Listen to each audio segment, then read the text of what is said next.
BoxBox Hub is an absolute essential for any Formula One fan, and the entire app with new widgets, statistics, localized race schedules, and countdowns, you name it. They even have support for Apple's new live activities feature with real-time updates during a race right on the lock screen, and honestly, some of the best looking widgets I've seen.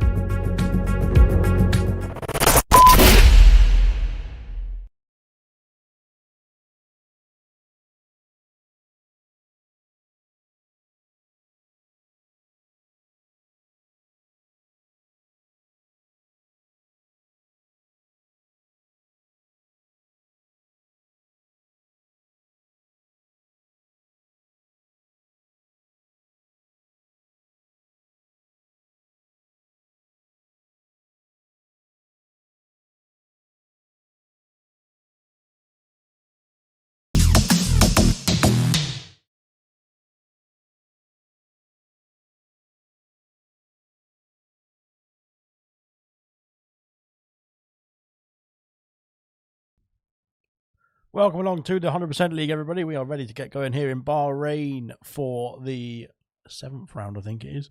7th round of the season now. We're looking forward. This one is a preview to the Bahrain Grand Prix, which is actually coming up on Saturday now. It's only about, 3 days away? Not too far away then after this one. So we're looking forward to that, but looking forward to this one first. This is going to be a cracker here in the deserts of Sakir, I think it is. We will get the telemetry sorted and ready to go. Then we are cracking on then with the 7th round of the season then. And we will see what everyone can do here in Bahrain. Of course, a very nice night race here, the first night race of the season, I believe. If I have got that wrong, then correct me in the comment section. But I can't remember now; it's too far back. This season's already flying by, which is good for me because I can then have a nice little rest at the end of it, and hopefully a nice long rest as well. But there we go. Then we are ready to get started. Then I haven't got the face camera unfortunately tonight. Then or I can put it on, but I don't want to because I think I might be a bit too scary for your eyes. But there we go. Then as evening all from Vintage, and of course Vintage is taking to the track here tonight. Then in the Red Bull car. And Rocket Lizo said evening everyone as well. Then good evening to yourself, Rocket Lizo, or Lee, Rocket Lee. I don't know how to pronounce the end bit there. Sorry about that. If I've got that wrong, it's completely my fault there. But there we are. Then excited for this one because it is the preview, like I said, to the Bahrain Grand Prix that is coming up. Then in the real life season, as Marski reserving tonight in place of Jenna is taken to the track here in the Mercedes. And like I was saying, then this is going to be 57 laps. Then this 100% Grand Prix, a real life preview of the real life racing that's going to come up in just a few days' time. Then on the Saturday, now of course the Saturday race for Bahrain has been brought forward one day by the due to Ramadan. I believe it is, and I think they have to bring forward. I think they had to bring forward the Saudi Arabian Grand Prix, which means they had to bring forward the Bahrain Grand Prix as well. Then, because they can't have, apparently legally, they can't have a Formula One race within two Formula One races within 1 week. So they have to have it on the Sunday and at the same time or at a different later time than the previous race. That's the reasons for it. But it's been a bit interesting stuff indeed. But that is the way that Formula One works, and that is the way that we are working here tonight then. So we have got a nice little preview then of the Bahrain Grand Prix coming up for you here tonight then as well then. So looking forward to seeing how the drivers there do fare here in the deserts and how they can perform. And can they perform better than the real life thing? I'm pretty sure it's going to be more entertaining, this one, than the Saturday race, to be fair, because I think there's going to be a lot of drivers then in the Saturday real life Grand Prix, that is, trying to get used to the cars, then trying to adapt, of course, with the new designs and everything like that they've got on their vehicles. Whereas here we can get into the racing straight off the bat. Then Marvski is going to start us on our way then in the Mercedes, of course, like I said, reserving tonight in place of Gino, who's off watching the football.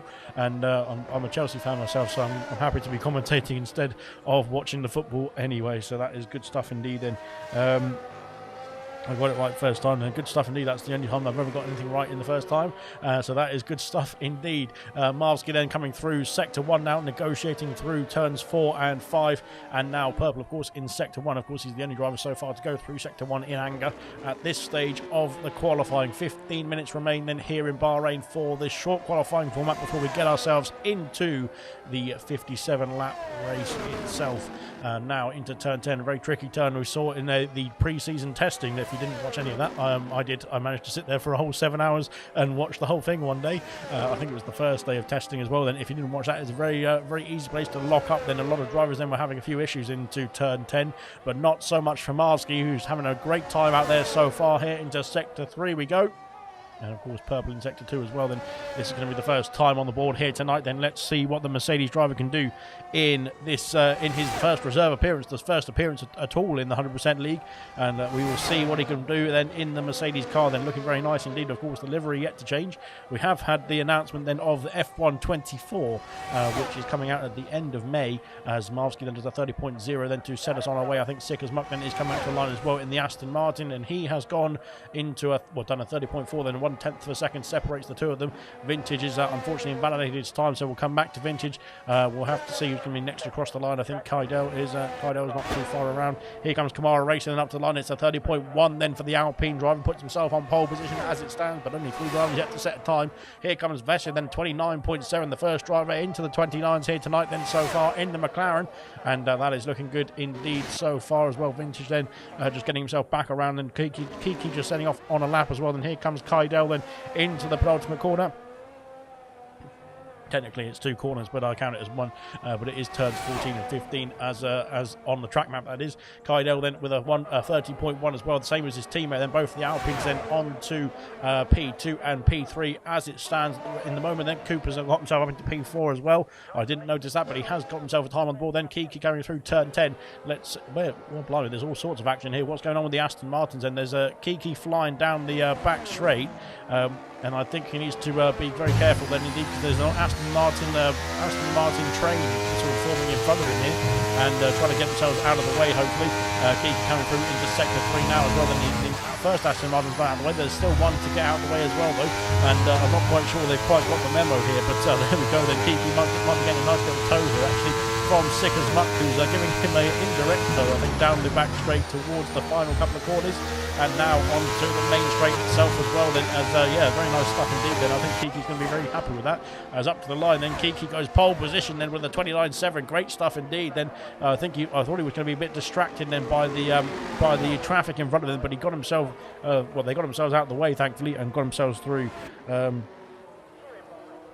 Not Serious Mushroom, sorry, Styles has said he didn't drive one lap in this game, says Styles. Then I think he missed the first race of the season last season, which was of course in Bahrain, but there we go then, good stuff indeed for his hopefully his first laps here tonight. Then Vintage has got himself up into the 30.6s then with a P8 as it stands in the Red Bull. Then the slowest of the time runners as it stands, but there's still plenty of drivers still to set a time as well.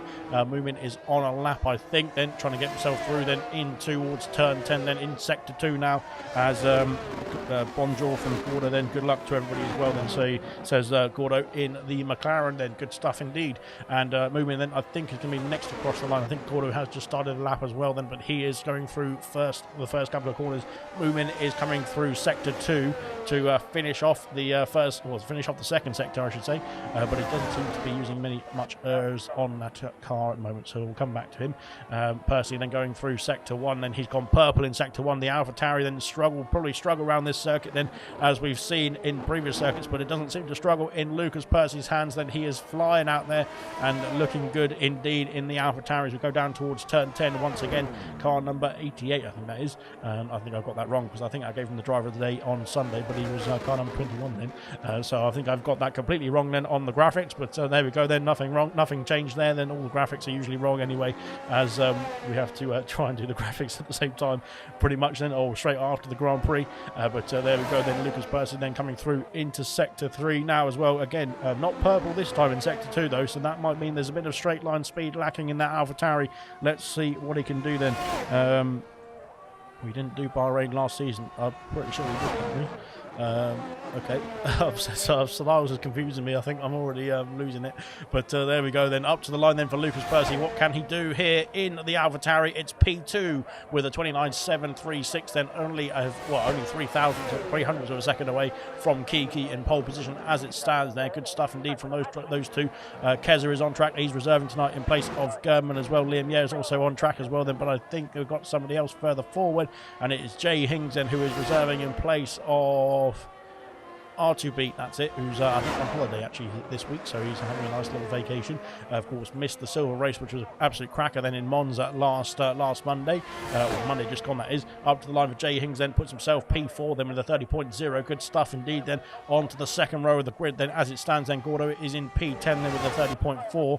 We didn't see his time getting completed, unfortunately. And Moomin, I think, is coming up to complete a lap now here as he crosses the line then to finish off his first flying lap, and it is 30.6 then for Moomin. Then he stays P11 at the moment. I think he's trying to get himself give his teammates a nice little tow then, as Keza has gone fastest still. Then I can't miss that completely. He's done a 29.6 then, has the AlphaTauri reserve then up into P1 as it stands. Good stuff indeed from Keza. And there we go then. Nox Zekwas is retired in the pit lane then. Serious Mushroom is yet to retire. He's got a qualifying ban as well then. Liam Yeh has gone into P8 then. I didn't see that time coming in, but I've missed most of the times coming in, to be fair. B Rabbit has just started off a lap as well then. Vintage has gifted an ALR sub then to the channel. Then thank you very much, Vintage, once again. Then he's an absolute star as Vintage, and good stuff indeed. And Brooksy, I think, has claimed the gifted membership, so good stuff indeed for Brooksy as well. And you can now use the lovely emojis. There's going to be more emojis added, I think, as well, because we we need to add some more, because of course the more members we get, the more emojis we get as well. Then so every time we get more members, we get more emojis too. So I need to add some more emojis into the comment section as well, so people can use that as well. Good stuff indeed. Then thank you very much for Vintage and to Brooksy as well for claiming that one as well. But there we go. Then, of course, if you want to become a member, you can get extra perks. You can get all sorts of things then for the lovely little membership that you can get as well. Pre-rabbit then into Sector 3 and going purple in Sector 2 as well. That's looking promising indeed for the Williams driver as he comes down the back straight towards turns 14 and 15. Let's see what he can do then. Car number 5, I think that is. I can't quite read the number on that Williams then, but I can't quite read many things, so it doesn't matter. Up to the line then for B-Rabbit. Then what can he do here, and can he get himself into pole position? He can't, unfortunately. Then it's a 29.8 for the Williams driver then, of course reserving in place of X-Gamer, I think it is, who doesn't want to turn up anyway, so there we go. Gorda then is back out on a lap, then Coop stays, Kydell stays P8. I think somebody else just jumped up the order there. It might have been Kamara Racer then up into P4. Then good stuff indeed from the Alpine driver who struggled earlier this season then, but hopefully can have a turnaround in the form books as well. Here comes his teammate of Kydell coming down the back straight towards the penultimate couple of corners as well. Then 7 minutes left here in qualifying for the Bahrain Grand Prix, which is going to be the full thing here in Bahrain as well. Then coming back to the pit lane is Kydell and Coop as well then, so they've called it a day. Then Gordo is off the track there a bit, so he needs to get himself back on the grey stuff. Unfortunately the other stuff, I'm not quite sure what colour that is, beige, but the beige stuff I don't think is good for your tyres and good for racing on, unfortunately. So Gordo coming back to the pit lane now as well.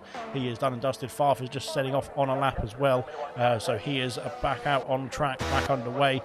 B-Rabbit I think coming back to the pit lane here as well. Then same for Kamara Racers. I think it's just going to be Kiki sets off on a lap as well. It's just going to be Farf and Kiki who are going to be flying around then in this last few minutes then of qualifying before the rest of the drivers come out of the garage and to set their final laps as well here.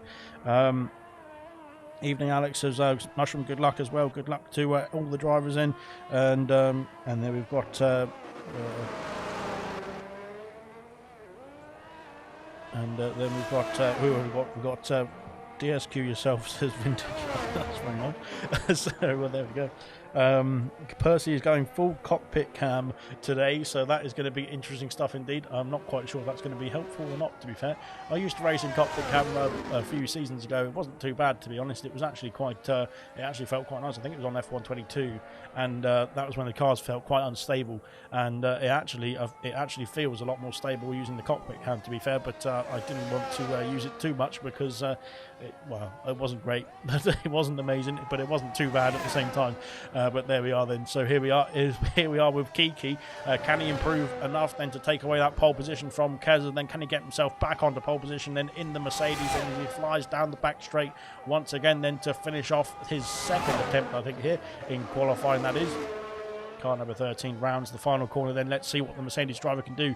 The new W15 looking very fast indeed, but I'm not quite sure if it's going to be fast enough then for the Red Bull. But Kiki is not worried about the W15. He's ready to put himself back on pole position then with a 29.349, a massive improvement there from Kiki by about 4/10 of a second or so, and got himself back onto pole position then ahead of the AlphaTauris as it stands as well. Then good stuff indeed. Farf has got himself.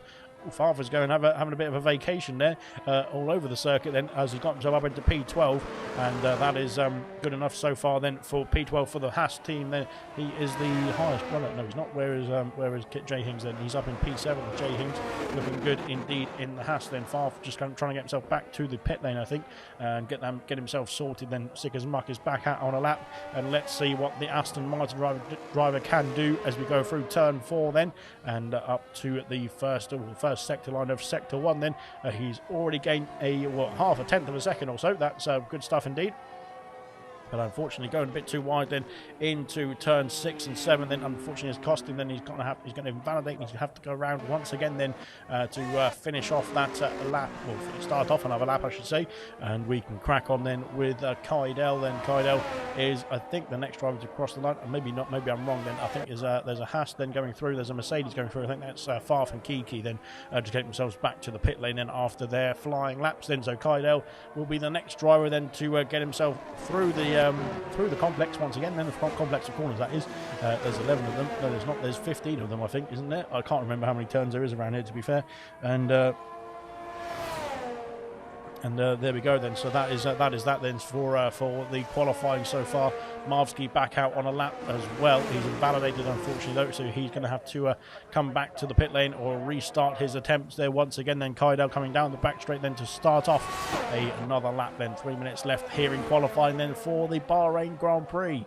And I think this is going to be the last attempt here for Kydell, at least, and a few more drivers there coming out the pit lane very shortly indeed as well. Then for this qualifying, then 57 laps then do unfold in the next phase of the session here tonight, and that'll of course be the 100% distance then of the Bahrain Grand Prix. Lots of laps to go, and I think it's going to be one of the sort of average ones for in terms of duration of the race. That is, as it's usually about a 1 minute 30 lap or so, isn't it? Farfus retired then in the pit lane, I think, so he is called it a day. Then he's not going to be starting any higher than P12 as it stands here, as we've got an AlphaTauri just getting out of the way then of Kydell coming through sector 1 now. Unfortunately not improving then through sector 1. He's 1.5 tenths down on his time, which is not where he wants to be. He wants to be up on his time, doesn't he? Well, that would be helpful for him, I suppose. That's just typically what you want to do in qualifying, is go faster. But so there we are, into turn 10 we go then in the Alpine. A bit of a lock up then as we go through that downhill left-hander, which is very tight indeed. It's very difficult getting right,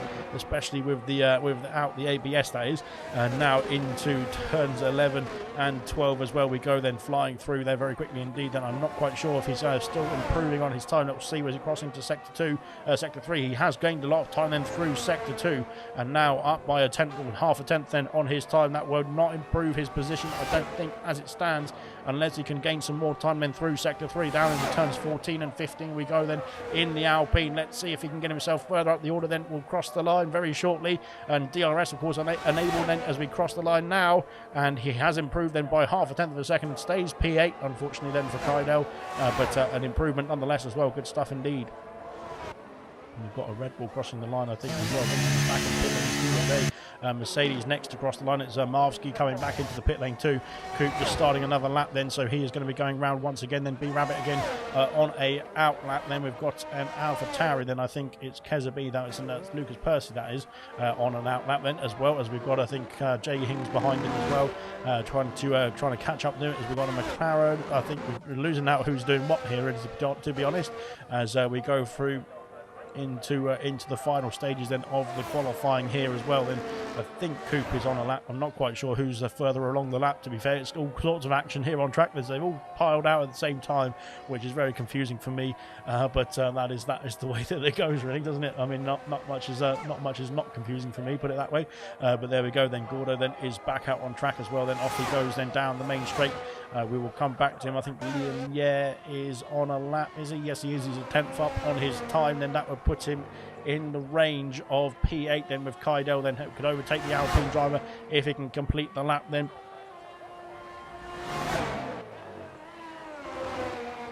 And into the final couple of corners then for Liam. Yeah, let's see what the Alfa Romeo can do. Sorry, he's decided to abandon his lap time, so that is done and dusted then for Liam. Yeah, great stuff indeed. Kydell coming back to the pit lane as well, I think there.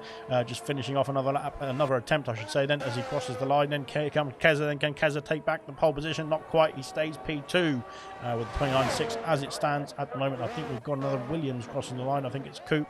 Coop coming up to the end of the lap, then end of qualifying. Can he improve? He improves to P6 there with a 4.5 tenth improvement. That's pretty good stuff indeed. Then ahead of his teammate now of B-Rabbit, but B-Rabbit's coming down into the final corners as well. Then let's see what he can do. He is up on his time in sector 2 by 10.5. That will put him back ahead of his teammate. Where can he go? Then up into P3 then for the Williams driver. Great stuff indeed. Here comes Lucas Percy though. Can he steal away pole position? He can. Then it was a 29.340. That's 4 thousandths of a second. Can Kiki take it back again though? Here he comes then up to the line then in Mercedes. Let's see what he can do then. Kiki can and take pole position away then with 28.944. Wow, fantastic stuff indeed then from the Mercedes driver. Marvsky improves to P13. Moomin jumps up to P12. Good stuff indeed. Here comes his teammate Stickers Muck, on the last driver to cross the line here in qualifying, and we will see what he can do then up to the line. He is unfortunately, I don't think, not improved on that time, but a fantastic ending there to qualifying between Kiki and Lucas Percy. Yes, there we go. Great stuff indeed then for the two drivers. Then we'll look at the classification quickly for the qualifying and the starting grid then for the Bahrain Grand Prix. Kiki takes pole position then by almost 0.4 of a second to Lucas Percy. Keza B then in P3, B Rabbit then in the Williams P4, Kamara Racer P5, then Vessia P6, Coop in P7, Jay Hings P8, Gordo in P9, Kaidel down in P10, Liam Yeh P12, Moomin Ninja Liam Yeh P11, Moomin Ninja P13, Marvsky Moomin Ninja P12. Sorry, I'm getting the numbers wrong. I can't count. Marvsky in P13, Farf in P14, Sickers Muck P15, Vintage in P16, Hungry Styles, Equaz, Mushroom, and Kaz there didn't get a time on the board. Gordo said that was a bad lap there. Good luck, everyone, and what a lap from Kiki as well. Good stuff indeed. Right then, we're going to get ourselves ready then for the Grand Prix. We will have a very quick word from our lovely sponsors. 1 second.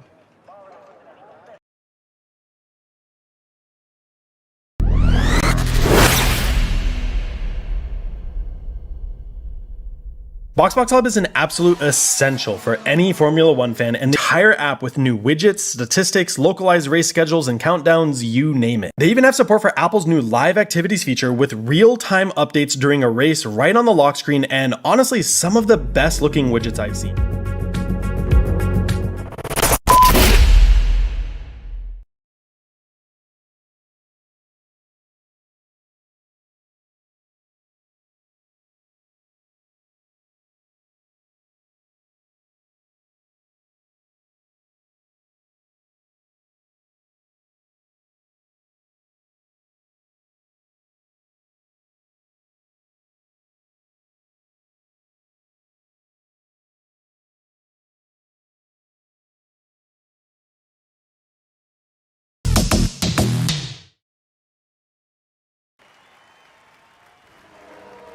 Right then, we are back. We are ready to get going. And here in Bahrain, and 57 laps will unfold in front of our very eyes, and we can spectate it, which is good stuff indeed. Then there are the tyre compounds as well. Then most of the grid, they're going for the medium compound tyre.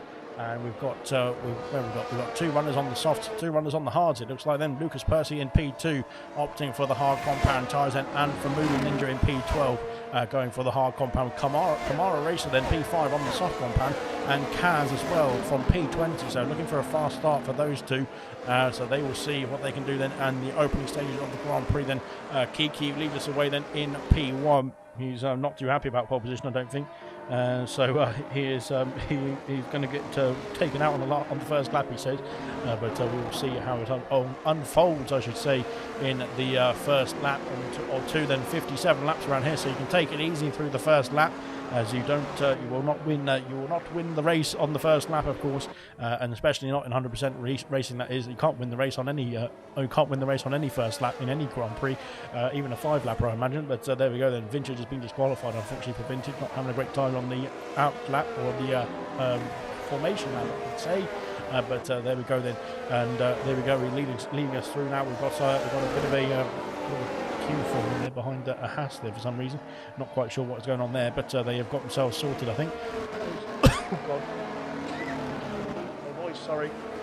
As Kiki then takes us down the back straight to get us lined up on the grid then for the start of the Bahrain Grand Prix.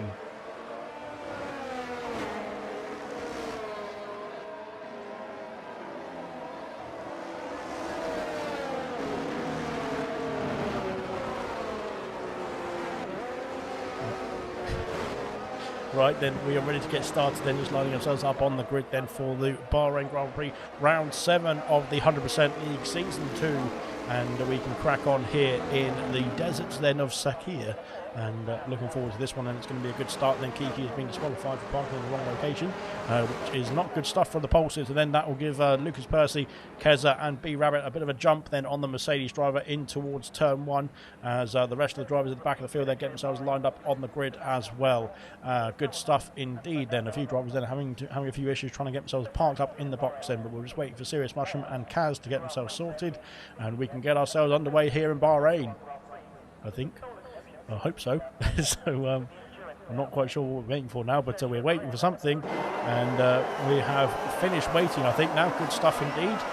The 5 red lights coming on here in Bahrain. The 5 red lights are on here in Sakir, and the 5 red lights are out, and away we go then in the Bahrain. And Lucas Percy's got a drive-through penalty then for a difficult start. Then Kiki losing traction then on the putting the power down, and has almost lost out to both AlphaTauris, I think, as he has done around turn 1. Then Lucas Percy then with the drive-through penalty then for a jump start then will be very costly indeed. Then here comes Kiki through turn 1 and turn 2. He's got himself back ahead of Keza then in towards the turn 4. We're coming up now, and there's Kamara Racer then up in the background. Then he's going to go around the outside there, is he, of the AlphaTauri, then on the soft compound tyres. He's got the move, I think, and got himself past Keza, then up into P3 for the Alpine car. Good stuff indeed there. Kiki then with a difficult start then is still in a net race lead then, of course, because of Lucas Percy will have to serve that drive-through penalty then, but we didn't see what there was any difficulties then for those drivers. Then Moving Ninja and Marsky battling away then into turns 9 and 10. And there's contact there from Moving Ninja as well then on the Mercedes driver, and Marvsky's been spun around then, and unfortunately then Marvsky dropping down to the back of the field then.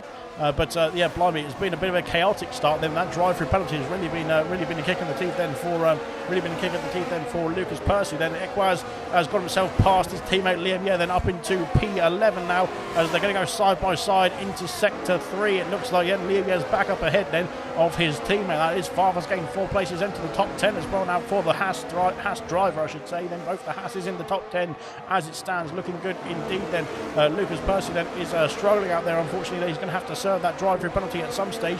As he coming in the pit lane now to serve that penalty as well. Yes, he is. Then into the box goes Lucas Percy, going to drop down to the back of the field with that unfortunate drive-through penalty. Then Kiki retakes the lead then. And of course he was the pole sitter then, but he did lose out then with a difficult start then, and that jump start then for Lucas Percy then, almost losing the back end. Then was Kiki then coming through turns 2 and 3, trying to get himself through as quickly as possible. Then Kamara Racer now all over the back of the race lead, and then on the soft compound tyres into turn 4. Kamara's going to have the extra pace then of the soft compound in this opening stages of the Grand Prix as well. Then good stuff indeed so far then for the drivers then, as we get ourselves through into sector 2 then on to lap 2 as well. Then good stuff indeed so far. Car number 69, no comment, but car number 69 is chasing Kiki then for the race lead of this Grand Prix, and looking strong at this stage on the soft compound tyres. Of course then those softs will wear out more quickly, I should say, compared to those on the mediums and the hards as well around them. Lucas Percy is only 8 seconds off the queue at the moment with that drive-through penalty, so he's not down and out just yet. Then for Lucas Percy, then unfortunately we'll have to wait and hear from the driver himself. Then what happened at the beginning of that race then, because he jumped the start then, very late start indeed. Then the lights were on for a bit longer than expected, especially in Lucas Percy's case. But that'll be looked at after the race. And I think Lucas Percy then having a few issues then on the race start. Then that has put him down the back of the order for the time being. But we've seen the pace from Lucas Percy then in gold, and of course here in 100%. We'll see him bounce back, I am sure. Here comes Kiki then on the back of, here comes Kamara Racer on the back of Kiki, I should say, and powering on then on the soft compound. Then Keza, I'm dropping out the 1 second window, as DRS has been enabled now as we go through into turn 1 now as well. This is where it gets more interesting as well. The DRS now enabled, and now give any driver then who's within 1 second of the car ahead then the rear wing, opening up. Then Vessia, dropping down the field. Then Vessia's off the circuit at turn 2 and dropping down behind Marsky as well. Now unfortunately for Vessia, then he's had an issue then at turn 2, but he's got himself back underway. Then Lucas Percy then is struggling out there, unfortunately, it looks like then for Lucas Percy. Then Kydell, blimey, there's also going on with the Aston Martins and Kydell, and they're all having issues then into sector 2 and off the circuit, scampering away. Then Kydell then trying to get himself back through then, as there's a Mercedes involved in that as well then of Marvsky. Then as we get ourselves back underway, then Kydell's really struggling out there for some reason, and not quite sure what's going on there, but he's had an issue then with both the Aston Martins and with Marski then into sector 2. Then unfortunately they're not sure what was going on there. It seemed like there was a bit of a sandwich going on there, but fingers crossed they got themselves sorted and back underway. Then Kamara is still stuck behind the Mercedes of Kiki for the time being, and now those soft compound tyres, he needs to make use of them quickly because they're going to start to drop off quicker than Kiki's medium compound tyres and Kez's medium compound tyres, who's in P3 as it stands then into turn 14 and 15. There's a bit of a haze going over the circuit. I'm not quite sure what that is, but hopefully they can sort that out. Then here we go, then DRS now available there down the main straight for Kamara Racer. Let's see if we can take the race lead as we go on to lap 4 as well. Then DRS now available. Here comes Kamara Racer.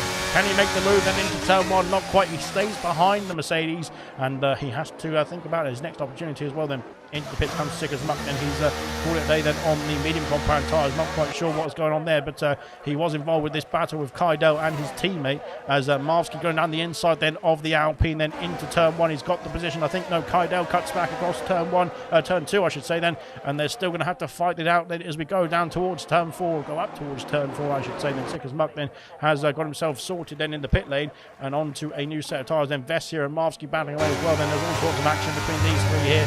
Kaidel then Kaidel and Vessier. Then Vessier is what we saw have a spin earlier on in the race, and that was being very costly indeed for him. He's now involved in this battle here as well. Then Marski is on the outside, then Vessier going for the inside into turn 8 as well. Then he's got the position. I think no, he hasn't. Marski on the traction then has beaten the McLaren then in towards turn 9 and 10, and Marski stays ahead now of the McLaren driver. Onto the hard compound tyres goes Sick as Muck. Then he's going to have an undercut then, a very big undercut indeed, but I think he will have to stop again at some point in this race. Lap 4 of 57 then as Vessier and Marski switching places as well once again then as into P17 goes Vessier, now up into P17 I should say, and Marski down to P18.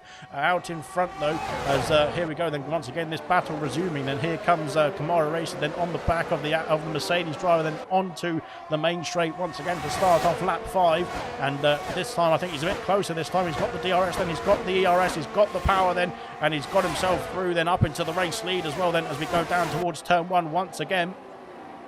And this time the Alpine driver has got himself through then up into the race lead. Now can he scamper away on the soft compound tyres, or can Kiki and Keza stay with him then as we go along in the next part of this race? Then as of course those soft compound tyres, as I said earlier, will start to drop off very quickly indeed compared to the medium tyres, maybe even already struggling as well. They're Kamara Racer then, but we see, we'll have to wait and see of course in the next few laps or so if he can break away then from the rest of the pack then out down the rest of the order. Then we'll have to see if anybody else is making any moves or making any shakes. Lucas Percy's catching up to the back of the field as it stands as well then, and he's on the hard compound tyres of course, going longer in the first stint then, so he hasn't had to pit or anything. He had to drive through penalty, but he hasn't had to change his wing or change his tyres or anything like that, so hopefully he can soldier on in this race and get himself back in the Grand Prix in the next stint or so. Then out in front then Kiki is staying with the Alpine of Kamara Racer. That is going to be good news for Kiki, because he doesn't want to let that Alpine scamper off in the distance here so far.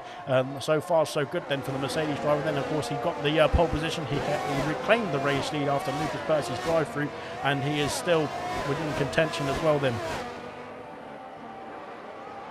Well, losing my breath already on lap 5 then, this is not looking positive, is it? But so far so good then for the 20 drivers out there. There's been some battles already, but we'll see some more battles coming towards this Grand Prix, especially when the stops start to unfold as well then. Looking good so far. Here comes Kiki back on the attack then for the race lead. Can he go down the inside into turn 1? He's got back the race lead as well then, ahead of the Alpine of Kamara Racer then, and looking strong so far. Then I think he might have an extra double dose of DRS as well then if you go on to the next straight as well, moving, and Kaidel switching places there. Kaidel going down the inside of the Aston Martin and up into P15 I should say then, moving, dropping down the order then as it stands there, but he's going to have some DRS then to help himself get himself back past the Alpine in towards turn 4 I think, as going down the inside then is moving late on the brakes and on the hard compound tyres. There's contact between the the Alpine and the Aston Martin, and now the McLaren has got himself in the window as well. Then Vessier is involved here as he's trying to go around the outside of Kaidel then into turns 7 and 8 then, as yes, I think he's got the move there down the inside this time then on the Alpine. There's a bit of loss of traction then for Vessier, which is going to cost him, as now Kaidel has got himself back through then down the inside in towards turn 10 as well, and this is where, it's going to be close indeed. There's a Mercedes involved too as well there with Marski, but Kydell keeps hold of P16 for the time being as well. They're good stuff indeed. Then it's very close out there. There's a lot of battling going on out here as well. They're good stuff indeed. Then Kiki then is back up in the race lead. Then we'll have to wait and see how long Kamara races soft compound tyres and Kaz is as well in P14.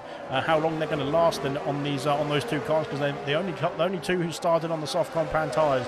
So they will be a bit of a barometer then to see who is going to be coming in the pit lane and when they're going to be coming in the pit lane. And when those tyres start to drop off, then we will see some pit activity then for the Alpine and for the Ferrari. Gordo's got himself past Coupe, then so is Favre. Then Favre coming through then into P7, then taking that position away from Williams. Then two people going past into turn 1.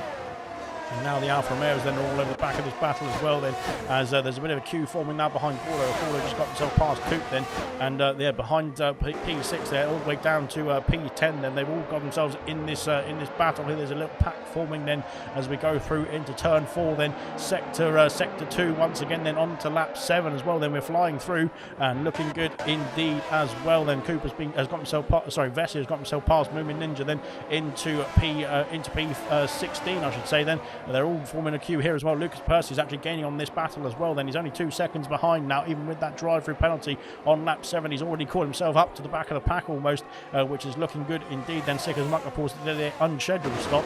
Actually, I think it was a strategical call.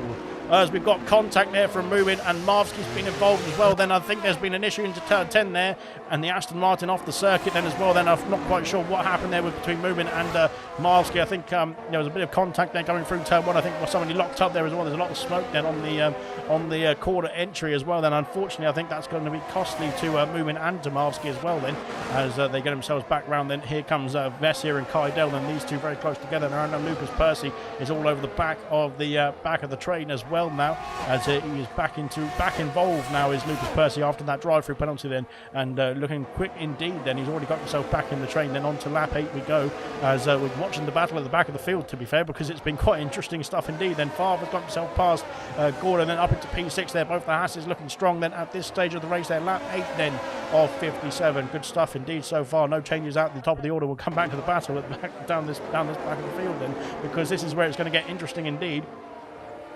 Lucas Percy's got himself involved now as well. Then Vessia then all over the back of Kydell, but can't get himself past the Alpine just yet as well. Then Kaz is out in front there, but they're going to start gaining on Kaz in the next few laps or so, with those soft compound tyres starting to drop off, I think, here, as Hungry Styles trying to hold the move then on Serious Rushman. Then great stuff indeed between the two of them. Then good fair racing indeed as well through into sector 2, and the Red Bull then pushing the Ferrari almost through the corners then as well. Hungry Styles is 5 seconds off the top 10 as it stands as well then, so it's not looking too shabby as it stands as well then for the Red Bull team.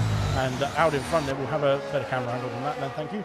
And yes, there we go then. So Kamara Racing then is stuck in behind Kiki now, and I don't think the soft compound tyres are working enough then for the Alpine to keep up now with the race leader. He's almost out of 1 second as well, and this is going to be a very telling indeed then for the soft runners then, or for the rest of the drivers who will maybe opting for the softs later on in this race, that this could be a very short lifespan on the soft compound tyres. The red wall tyres then are not holding on very well then as we get ourselves through this opening stage of the race then.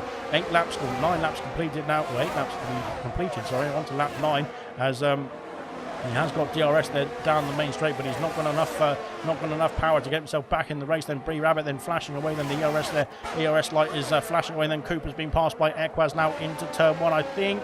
And yes, he's back up into P8, I should say, then in the Alfa Romeo. Then both the Alfa Romeos then forming a bit of a sandwich now with the Williams in between. Then there's more action further down the order as Kydell and Vessier have switched places then into P14 for Kydell. Good stuff indeed. And Marvsky and Lucas Percy battling away. Then they pass Moomin Ninja now and on to turn 3 once again. Then here comes the Alpha Tauri then all over the back of the Mercedes. Then down towards turn 4. Can he get himself past? Can he get himself alongside into turn 4? He can. And he's got the position as well then on the Mercedes. Good stuff indeed then for Lucas Percy then. And man in the background, and it seems like there's going to be more action once again then between those two, as Lucas Percy trying to catch up now to Kaz, who's had a bit of an issue then I think on the soft compound tyres, and potentially those softs are starting to drop off. We've seen the same for Kamara Racer, who's been passed by Keza then up into P2 now for the AlphaTauri driver. And I think this is where we can see the crossover starting to form now with the soft compact tyres and the medium tyres as well then. So this might be the opportunity then for Kamara Racer to think about coming into the pit lane now shortly, and potentially for Kaz as well. Then we'll have to wait and see how it all unfolds. Now Kez has got a 1.9 second gap to Kiki, who started to check out in the distance here in the first few stages now of this lap now. As I think Kiki is going to be very excited about this if he can hold on to the race lead for this long and keep the gap then to 2 seconds. Then Kamara stays out then with DRS now on Keza B. Jay Hings has got himself past B Rabbit then in the Haas car as well, then up into P4 then for Jay Hings, looking good indeed. Then here comes Kamara Racer, then he's on the inside then of the AlphaTauri of Keza, and he's got the position I think then up into P2, back up into P2 I should say, then getting ahead then of the AlphaTauri for the time being, that is. Equaz and Gordo switching places as well. Now Gordo is falling foul then to the Alfa Romeo then, and he's dropped down behind into P8 there for Gordo then into turn 4. No position changes there, so Kamara stays on in P2, but they've lost a lot of time now to Kiki, who is checking out in the distance as it stands as well. Then good stuff indeed from Kiki as well. Then Favre is now leading the train then of the rest of the pack and then rest of the points paying positions, as I should say, as Vesio has got himself around the outside, has he, of Kaidel then into P14. Not quite, then they're going to go side by side. Are they through here into sector 2? Not quite, then Kaidel slots in behind them. McLaren then for the time being. Kaz has been involved, then Kaidel's off the circuit as well. Then I think he's lost out a lot of places then, unfortunately for Kaidel, and he's got himself back underway then, but I think a loss of grip then through into sector 2 then over the curbs then, and that has let Kaz and Lucas Percy go through then into turn 10 we go now for the AlphaTauri driver, trying to get the switch back then on the Ferrari and up into P15 I should say, and he has got the position, then he's up into P15, very nicely done indeed as well now, and now onto the back of Vessia then for P14 is his next challenge as well then. Out in front then Kiki's checking out in the distance, like I said it's now 3 seconds or so. Here's the gap then, but Keza I think is going to be lining up a move then on Kamara Racer then for that P2 position as we go down the main straight onto lap 11 here as well then. Good stuff indeed so far for Keza. He's got himself past the Alpine as well then before the braking zone. He's up into P2 quite comfortably indeed as well then, and now into the chase then for the race lead then. Equaz has been passed, has got himself past by past Farf I should say, then not passed by Farf, then he's past Farf and now up into P6 there. Farf is going to be waiting in the wings then for any mistakes then for Equaz. Can he use Equaz to pull himself along in this race as well then potentially, and get himself further up the order, then catch up to the pack ahead of him as well. Then B-Rabbit then struggling with the ERS. We've seen that red light flashing on the back of the Williams car, and it is I think it's still flashing away. Then we'll have to wait and see. We've got a nice little shot of it, but so far so good then. Vessia has been passed then by Lucas Percy into turn 4. Then the AlphaTauri has got himself ahead then and up into P14 as it stands. Then into sector 2 we go then, and he's got himself now a 3-second gap then to Vintage. The Red Bull drivers then are holding station as it stands then behind Serious Crossing. They're trying to get the gap down to the top 10 as it stands as well then. So far so good for the rest of the field. It's been pretty action-packed there so far, which is good stuff indeed. Then we're looking good so far onto lap 11. Of course, there's plenty of laps still to go here in this race. Then Kamara Racer is harvesting some energy as well. Then he's lost out. So at this stage of the lap, then to the 1 second window of Keza, that is going to be very bad news indeed. Then for the Alpine driver, if he can't get himself back in that 1 second window, but he can, I think, just about. Then he's lost a lot of used a lot of ERS. Then throughout the opening stages of this race, then he is just within that 1 second window, which is going to hold off Jay Hings. We've got a problem then for Kaidel, who's had another issue then at the exit or into turn 11 and 12 then, which used to be a very big problem then on the race on the F1 games, if you don't remember that one. But Kaidel's got himself back underway then. I think there's a bit of lag coming in as well then, so I'm not quite sure if Kaidel was struggling out there with the connection as well. Then it seems to be an issue then potentially, but never mind. We'll hopefully get that sorted. Sorry.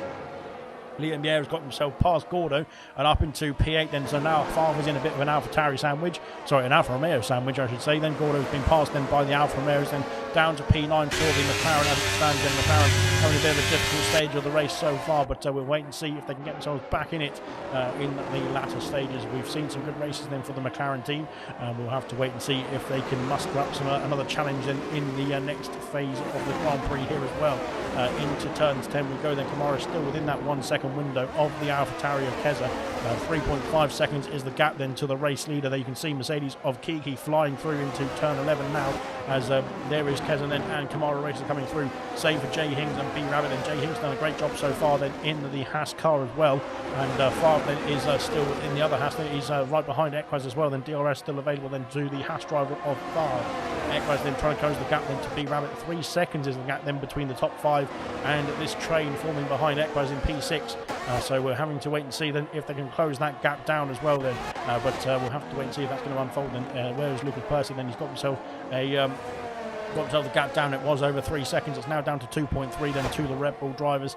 Can he get himself back in the fight then for the points pair positions? I think on those hard compound tyres he's in a great spot indeed after making up some places already, after being demoted down to P20. Then he's now got himself back in the fight potentially, and looking strong indeed then, and it won't be long before he gets himself into the points pair positions, of course, with the pit stops will be unfolding very shortly indeed as well then, I would imagine, that is. So we'll have to wait and see if they're going to stop, but they do have to make at least one change of tyres. That is if it's a dry Grand Prix, that is if it starts raining here in Bahrain, which we did see a bit of in F2 testing. If you did watch the pre-season testing of F2, I didn't see it, but I saw a video of it.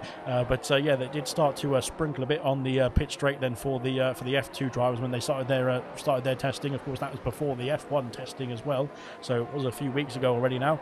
But we'll have to wait and see then. I don't think it's going to start raining here, hopefully not, although Favre did set up the lobby, so we'll have to wait and see if it's going to come to fruition, but hopefully not then. So if it does stay dry, which we're expecting it to, then the drivers will have to make at least one stop then onto a different dry compound, as Kamara Racer losing the back end then through into turn 11. Then that's going to be costly indeed. I think he was, but it seems like he's still carried on okay without any issues then. But it looked like the back end was trying to escape the car then, and but he has got himself sort of back underway then. 4.6 seconds now the gap to Kiki out in the race lead, who's looking strong here in Bahrain.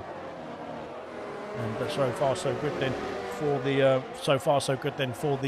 Mercedes driver. Then here comes Kamara Racer. Sorry, he's staying out once again then. So the soft compound tyres are holding on for the Alpine just as it stands at the moment. Then Big Rabbit pulling out the slipstream then of the Haas. Then here comes Kamara Racer then down the inside into turn 1. Has he made the move? Can he make the move? Can he make it stick? That is the question. He can do into turn 2. He's got the position and up into P2, back up into P2 I should say then. Hungry Styles has got himself past Serious Mushroom then into P11 now, and now chasing down Coop then for the points pair positions. 4.5 seconds is the gap between the Red Bull and the Williams car. We might see that gap start to come down very shortly indeed then. Bordeaux is losing out then to the Alfa Romeos then, and to Favre as well then, who is clinging on to Equaz. The gap coming down to B Rabbit then in between the Alfa Romeo and the Williams. It was over 3 seconds, it's now 2.7, so it is coming down to the leaders then for the Alfa Romeo team, which is good stuff indeed for their point of view. Of course, not so good indeed for B Rabbit, for Jay Hings and Keza and Kamara Racer, who are still soldiering on in this race then, as we've got a problem there for B Rabbit then at turn 10, and then he's had an issue then with the braking then, and he's lost out then, and that could bring Equaz into the fight as well now, as he has got himself within the 1 second window now of the Williams car. That is going to be bad news indeed for B Rabbit, who's clinging on to the top 4, and unfortunately there with that mistake then has cost him dearly. He's got himself back underway then. He stays P5, but now Equaz is all over the back of him as well as Liam, and Gordo unfortunately has dropped off the back as well of the battling pack then ahead of him, and now Coop is all over the back of the McLaren as well then, as we go into sector 3 then on lap 14, soon to be lap 15, as we go over the line then for the race leader then to finish off lap 14 then. Lap 15 is underway then. Here comes Keza B then. He's on the back now of the Alpine of Kamara Racer. Can he make a move then into turn 1 with the DRS assistance as well then? Into turn 1 it's going to be close indeed then on the brakes then, and I think he's not going for the move just yet. Then he's going to bide his time then, is the AlphaTauri. Oh, Kamara Racer losing the back end once again then. That Alpine is starting to get a bit slippery I think on those soft compound tyres, and now Keza might have the opportunity to go for the move then into turn 4 with DRS as available then down the inside then of the Alpine. He's got the position, I think. Yes, he is through and up into P2, back up into P2 again then. These two battling away then, and Jay Hings now is just waiting in the wings then for any mistakes I think there, because B Rabbit has dropped off the back of the pack then. Equaz is all over the back of the Williams car, and Favre is involved as well. Then B Rabbit is off the circuit. Then B Rabbit has lost out then to the Alfa Romeos, and there's an blimey. I thought there was going to be an accident there, but he's gone ghosted. But he's got himself sorted there as well. Hungry Stars had an issue then in sector 2 as well. He's off the circuit. He's back on now behind Vessia, but unfortunately then Hungry Stars, they're not having a great time out there either. But he's got himself back underway then. So B Rabbit then with that mistake then he's lost out from P5 down to P8. Then unfortunately then for the Williams driver, Equaz now is up into P5. Then he's gone to 2.6 a 6-second gap then to Jay Hings in the hash, then currently looking strong indeed then is Jay Hings there, holding on to the back of Kamara Racer and to Keza as well then. 6 seconds now the gap in the lead, but that might change then of course when the stops start to unfold. Then Lucas Percy is back up into P13 now. He's 1 second behind Vintage, who's just on the brink of the point. Well, he actually knows about 5 seconds off the points pay positions as it stands, that is, but that will of course unfold when the stops start to change as well then. We'll have some pit stops, I think, coming up very shortly then, especially for Kaz and for Kamara Racer then. Here comes Kamara Racer, though he's not worried about the soft compound tyres just yet then, as he goes down the inside of the AlphaTauri of Keza up into P1. P1 is on the brain there, but because of course Kiki is flying out there so far then in Kamara Racer, once again almost losing the back end, then going through turn 2, which again opens the door for Keza to try and re-overtake him into turn 4, but not quite at this stage then. In comes Equaz, then Equaz and Farf then switching places then ahead now of the well, I think didn't see that Farf had gotten through, to be fair, but Equaz then keeps hold of P5 for the time being. Now Marvsky and Kaz, as Hungry Styles has had another issue then at turn 3, and not quite sure what Hungry Styles is up to then. He's having a few issues out there, it looks like, but he's got himself back underway, I think, but he just seems to be struggling to get that car onto the track, or back on the grey stuff, to be fair, but hopefully he can do then in the background then. Unfortunately dropping down the positions there is Hungry Styles then having a bit of a difficult lap then in Bahrain so far. We've got about 40 laps to go, to be fair, after this one, so obviously it's quite a lot of way to go still in this Grand Prix. Farf now all over the back of Equaz, then 2.5 seconds now the gap to the top 4. Equaz almost losing the car, it looked like, then going through into turn 11 and 12, but he's got himself recomposed and back underway then. Good stuff indeed then. Out in front, 7 seconds is the gap then to Kamara Racer then between himself and Kiki. Will we see the soft runners then of Kamara and Kaz coming to the pit lane anytime soon? I think they're going to be starting to struggle very shortly indeed. Then here comes Kamara Racer onto the main straight, but he stays out then for another lap at least, as here comes Keza now on the attack. Then DRS of course available then for the AlphaTauri driver, and I think he's going to be breezing past then, as the red light flashing away then on the back of the Alpine shows that he's running out of electrical energy. Then Equaz is in the pit lane, so Equaz calling it a day very early on then, onto a set of, what is it, soft compound tyres, blimey. So he's taken the mediums, well, soft runners of Kamara and Kaz, and have taken the softs longer than Equaz took the mediums there. So that is interesting stuff indeed then. Interesting reading then for the other teams as well then. Here comes Kaz then off the soft compound tyres and onto another set of soft compound tyres. So he wants to go again then for the soft runners then into down to P19, unfortunately, with his pit stop as well then. Will that mean that Kamara Racer is going to be thinking about pit stop very shortly indeed as well then? 40 laps remain at the end of this one, as Kaz is coming out the pit lane and he's behind Sick as Muck now down the back of the order then on the fresh set of rubber, then can catch up very quickly indeed on the soft compound. We will wait and see.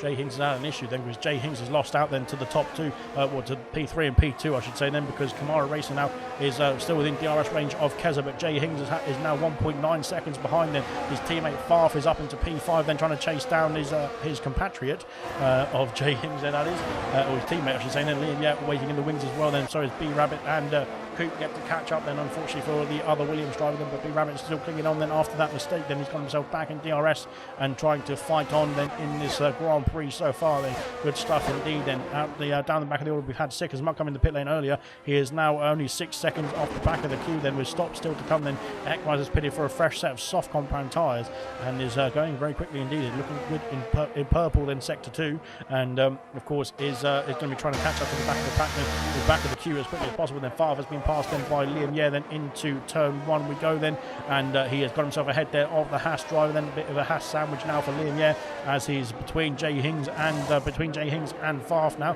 Coop is into the pit lane to switch onto the hard compound tyre, so that is interesting stuff indeed then, going from the medium compound tyre to the hards. Then Equaz then goes through into P15. I think Kydell, he'll be out ahead of Kydell then, so he's going to be in P16 then. He's Coop and back underway then. Equaz now all over the back of Moomin Ninja then as we go up towards turn 4 on those soft compound tyres. Can the Alfa Romeo make the move then into turn 4? He can very easily as well. Then he's breezes past, but can he slow the car down is the question as well then, as Equaz can get him slowed down just in time then. I think he got himself through then and up into P14 then. We're watching a close on the Alfa Romeo then. He's very quickly indeed got himself through the field then on those soft compound tyres. Yellow flag then. It's for a Red Bull. It's for a virtual safety car. It's for Hungry Styles then, who's off the circuit then and got himself back underway. Then he's lost the front wing, it looks like, on the Red Bull car, and will have to get himself round the whole of that pretty much to get himself back to the pit lane there. So unfortunate stuff indeed there for Hungry Styles then, who is struggling out there, but he's got himself a nice little virtual safety car that I think we might see some pit stop activity here potentially. Will we? It looks like Kiki is carrying on then, so he's not going to be using the effects of the virtual safety car. I think that might be good news for Kamara Racer though. Into the pit lane comes Keza, is he? Yes, he is coming in the pit lane as well then. Kamara Racer is also coming in the pit lane as well, and Jay Hings has got himself past Kamara Racer then with a very good bit of manoeuvrability then through their drive-through penalty for Lucas Percy again then. I'm not quite sure what is going on there as Favre carries on then into P2. Pit lane action then for Keza B, for Jay Hings and for Liam and Kamara Racer then. B Rabbit is also in the pit lane as well then. All sorts of action there. Vintage carries on then into P4 now. Vessia carries on into P5. Who else is going to carry on is the question then. So there's all sorts going on as Equaz then of course has pitted on before the VSC then, so he's going to be a bit compromised I think here. Is it behind Marvsky then, is he? Or going to go around the outside then is Marvsky, then he holds on to P6 then. Equaz is all over the back of Keza now as well. This is good news actually for Equaz, because he wasn't involved in the fight then with Keza until that moment, and the undercut then has actually helped Equaz, I should say, with the soft compound tyres and the extra laps there on the soft compound tyres. The extra pace then has got himself into the fight then potentially, as now Equaz is all over the back of Marvsky as well. We go down towards the hairpin as well then of sector 2. Then he's got himself down the inside and up into P6 and back up into P6 where he was before, and now trying to chase down Vessia. Then the rest of the drivers ahead of him yet to pit there. Same for Marvsky as well in P7. And now Keza is all over the back of the Mercedes, I should say, as we got ourselves back underway. Then quite a few drivers then did take the option to pit onto the VSC then, and that was Keza. Keza's got himself past Marvsky. Has he down the inside then into turn 11? Yes, he has. So that was Keza then onto the fresh set of mediums there. Sorry, Jay Hings as well. Then Kamara Racer onto a fresh set of mediums too. Same for Liam then, and Coop and B Rabbit have both switched places as well. They're not quite sure if they double stacked in that pit stop phase. Then Lucas Percy had a drive-through penalty. Then I think he has served it. It's not on his screen, the timing screen anymore, so I think that's been sorted. Serious Broken has appeared as well for the medium compound tyres. Then Vessia is coming in the pit lane. A bit of a lap late then for Vessia then, but unfortunately he has called it under the not under the VSC then, under the green flag running, and onto a set of medium compound tyres once again. So it's medium so far then for the McLaren. That would take him into the range then of lap 40 or so, which could mean he could go onto the softs for the final stages of this race. We'll have to wait and see what the strategy is going to be for them. Strategy is going to be then for the McLaren driver, and Marvsky onto the onto the medium compound tyres and up into or down to P18. Then after making that stop, then again I'm not quite sure why there's some drivers who didn't pit under the VSC then, but are now pitting the lap later then, because I don't think that worked out in their favour very much. But that is the way it's gone so far then in this race then, as now Equaz they're trying to get that gap over 1 second to Keza B then in the AlphaTauri, I should say, then trying to get himself away then from the DRS detection zone, or the DRS detection window, I suppose you could say, of the AlphaTauri as well then. Kamara Racer is back in the fight as well with the DRS. Then of course he was passed by Jay Hings by the very, very quick thinking indeed by the Haas driver then into the pit lane and under the VSC. It is not technically classed as part of the track then when the VSC or the safety car is out then, so you can overtake there if a driver is going slowly, and Kamara Racer was going very slowly indeed then into the pit entry, and Jay Hings took advantage of that and got himself up into P7 then, which is technically the next P3 I think it is actually, but we'll have to wait and see once all the stops have unfolded. Then Gordo is in the pit lane a lap after his teammate. Now Equaz sets the fastest lap of the race, then he is flying on then is Equaz. Into the pits comes Gordo there onto another set of medium compound tyres for the McLaren driver. And then where's he going to come out in relation to the rest of the order then, and we will find out here as well. Then here comes Lucas Percy then going through Serious Mushroom as well onto a fresh set of medium compound tyres is going to go through as well, I think there, and Kaidel is in the background we can see there, but Gordo is well blimey, that was a very quick rejoin then onto the racing line then, but he's got himself out in P14 then. Kaz and Sick as Muck switching places there. Kaz of course on the fresh soft compound tyres going down the inside of the Aston Martin, is he into turn 1. He has got the move done as well, then up into P17 I should say, and back underway now as well. There we good stuff indeed so far. It's been a pretty epic first third of the race, to be fair. I think we're over a third of the race now, to be fair, as well. Then it's gone quite quickly so far. Good stuff indeed. Then Jay Hings is within range there. Hungry Styles has set the fastest lap of the race. Good stuff indeed from him. B Rabbit got himself past Moomin Ninja up into P10 as it stands as well. Then trying to chase down his teammate of Coop. Then he drops off the back there, has B Rabbit. Then he's struggling out there, unfortunately, then in the Williams car as it stands. Then as we go through into sector 3 now as well. Then further up the order, then here comes Kamara Racer on the back of Jay Hings. Keza has got himself back in the window then of the Alfa Romeo of Equaz, and that is for P4. Then technically it's for the race lead, because the top 3 have yet to pit here in this race. I think Kiki then will keep the race lead, as he had a bit of a significant gap then, as Sick Muck has been passed by Marvsky as well. Now Marvsky, of course, on the fresh medium compound tyres. Vintage is in the pit lane, so Vintage is calling it a day then on the medium compound tyres as well. Then 22 laps then on the medium compound for the Red Bull driver. Then another set of mediums goes on to that Red Bull car, and back underway then for the Red Bull team. Where will he come out as well in relation to this battle? Will he get out ahead of Kaidel, who's coming in the pit lane is Kaidel? So he will get out ahead of Kaidel. Will he get out ahead of Vessia is the question as well. Then here comes Vessia down the main straight. Vessia has got himself past and up into P14. Then Kaidel into the box. Then he's gone for a set of soft compound tyres. Then has the Alpine driver, and will be very quick indeed then in this next stint. Then let's see what he can do, and trying to catch up with the back of the pack. Then Moomin and Serious Mushroom then are on the brink of the points. Then here comes Lucas Percy, who's all over the back of this battle as well, as so is Gordo as well. There's all sorts of activity here as well. So very interesting stuff indeed. Then I think Lucas Percy has served the drive-through penalty. We saw that pop up, and I think it was for him. I'm not quite sure if it was for him, because I think it might have been somebody else. But so far, if he has served 2 drive-through penalties so far, he's still in P12 on the hard compound tyres. That is looking pretty good indeed so far for Lucas Percy as well. Then at this stage of the race, then he is on the brink of the points paying positions, as Sirius Russian has got himself up into P10, ahead now of the Aston Martin of Moomin, and on to into the final points paying position as it stands as well. Good stuff indeed, of course, after that stop then under the VSC there for Sirius Mushroom, going strong indeed now into the points paying positions, up in the lead, or near the lead. Favre was in the pit lane, Favre calling it a day then on the medium compound tyres, and he has decided to call it on the medium 23 actually, so quite a good stint then for the Haas driver. Where he's going to come out in relation to the rest of the field is the question. Soft compound tyres now for Favre, as he's going to come out, I think, behind the 2 Williams cars, and potentially behind this battling pack as well. Then here he comes then down the pit lane, and it's going to be close indeed. And there is Favre coming out the pit lane now as well. Gordo is involved. There's all sorts of action here as well. We go down the inside at turn 1. And Gordo's got himself past both Lucas Percy and past Moomin Ninja as well. But Favre now out in this battle as well. Then Favre with DRS there on the soft compound tyres is going to go around the outside into turn 4, is he? With some DRS as well. Then he's got the move, and up into P10 there goes Favre then on the soft side. Gordo has got himself ahead of Lucas Percy and Moomin Ninja. But I think they're on the very edge of the points, and of course yet to pit then for Lucas Percy and Moomin after starting on the hard compound tyres. So they will have to come into the pit lane at some point in the Grand Prix, but we have yet to see when they will come in at all. But we'll wait to see that. We'll wait to see when that happens, of course. Into turn 10 we go now. Favre tracing down Sirius Mushroom then, who's up into P9 as it stands as well. Then so far so good then for the Ferrari driver. Then he is doing the best of the Ferrari team as it stands, because of course Kaz there is struggling out there on the soft compound tyres at the moment then, but hopefully he can get himself onto a new set of tyres very shortly indeed.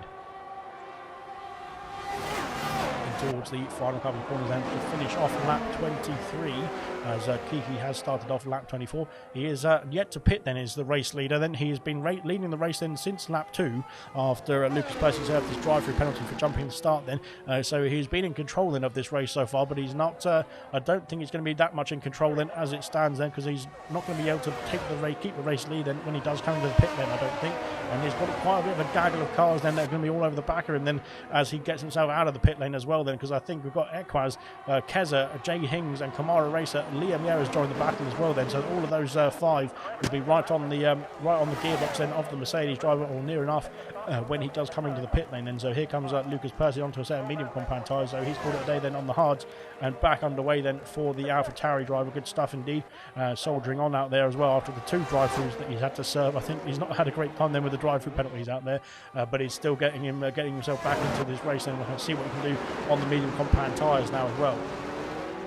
Keza is lining up a move, I think, for P2 on Equaz as well. Equaz then did pit 2 laps before the VSC onto a set of soft compound tyres, and even though the VSC does slow down your rivals when they do pit, do make a pit stop, of course, it slows down your rivals when you're out, not in the pit lane, I should say, which is good news then for everybody apart from Equaz, that he did still get an undercut then on the soft compound tyres with the 2 laps that he used extra on the softs before the VSC was called out then, so it's still worked into Equaz's advantage, as now he is P2 then, although he will be P2 for won't be very long, I don't think, as of course he did get himself from P5 then into P2 with that undercut as well then. So here comes Keza being then, he's all over the track now of the Alfa Romeo then. Let's see if he can line up a move. He can, he's gone for it as well. He's got the inside then, as we've got a yellow flag then, we've got Moomin Ninja who has retired, and that is a safety car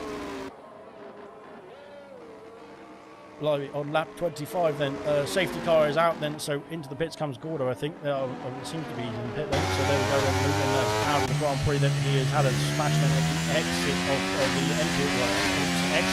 turn 12 there, in turn 13 into sector 3 then, so that is bad news. The first safety car of the night. He's got a 5-second overspeed in the pit lane, that is very bad news as well. He might have to come back round and pit again then to serve that penalty and get it removed. But otherwise that is very costly indeed then. Yellow flags are out then, yellow flags are waving then. Everyone's on quite fresh tyres apart from Sick as Muck, who's now in the pit lane, and Kiki, our race leader. We'll have to hope that Lucas Percy doesn't get a drive-through under this safety car as well, because that will be very bad news indeed. Yeah, we'll wait and see then. Lucas Percy has of course pitted, same for Gordo as well then, just now under the safety car I think there, so they will be able to try and catch up to the queue then. Safety car has not caught the race leader just yet then. Of course Kiki coming down the back straight here. Safety car is waiting at the exit of turn 3, so there's still plenty of time then for the drivers to try and catch up to the safety car crocodile. But there we go then. So Kiki there is into the box. It looks like then he's got to get himself slowed down in time as well then. But the safety car, of course, is nullifying the racers behind them. They aren't going at full speed because they have got the delta to adhere to as well. Then so Kiki then can use this as a bit of a free stop then and go onto the set with the hard compound tyres.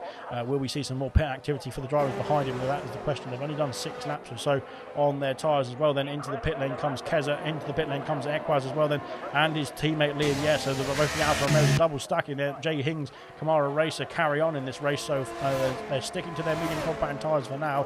Kiki comes out in the race lead once again then on the hard compound as well. Equaz then in the pit lane, same for Liam. Yeah, Farf then carrying on after he has only stopped 3 laps ago then on the soft compound tyres. Sirius Mushroom also carries on as well into P5. Keza's going to come out, I think, in P6, is he? Where is the Red Bull then of Vintage coming out as well? Then the Vintage is carrying on as well, so Vintage slots himself into P8, it looks like, in between, behind Keza and Equaz, then in between Liam Yer and Marvsky, who has carried on also. So there's a lot of drivers then who decided to keep going in this stint. Then of course they were only pitted a few laps ago, as Gordo gets himself past B Rabbit as well then. B Rabbit I think has just maybe stopped then, but he seems to have teleported onto the racetrack somehow, so I'm not quite sure what's going on there. But there we go then, that is good stuff indeed. So far so good. Then safety car is out then, safety car just waiting for the safety car to catch up to the rest of the field. We'll have a quick break then whilst we wait for the safety car to bunch up the whole grid.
Rightio, then we've got more pit stop action, as Serious Rushman called it there. Then on medium compound tyres, interesting stuff indeed. He's down to P13.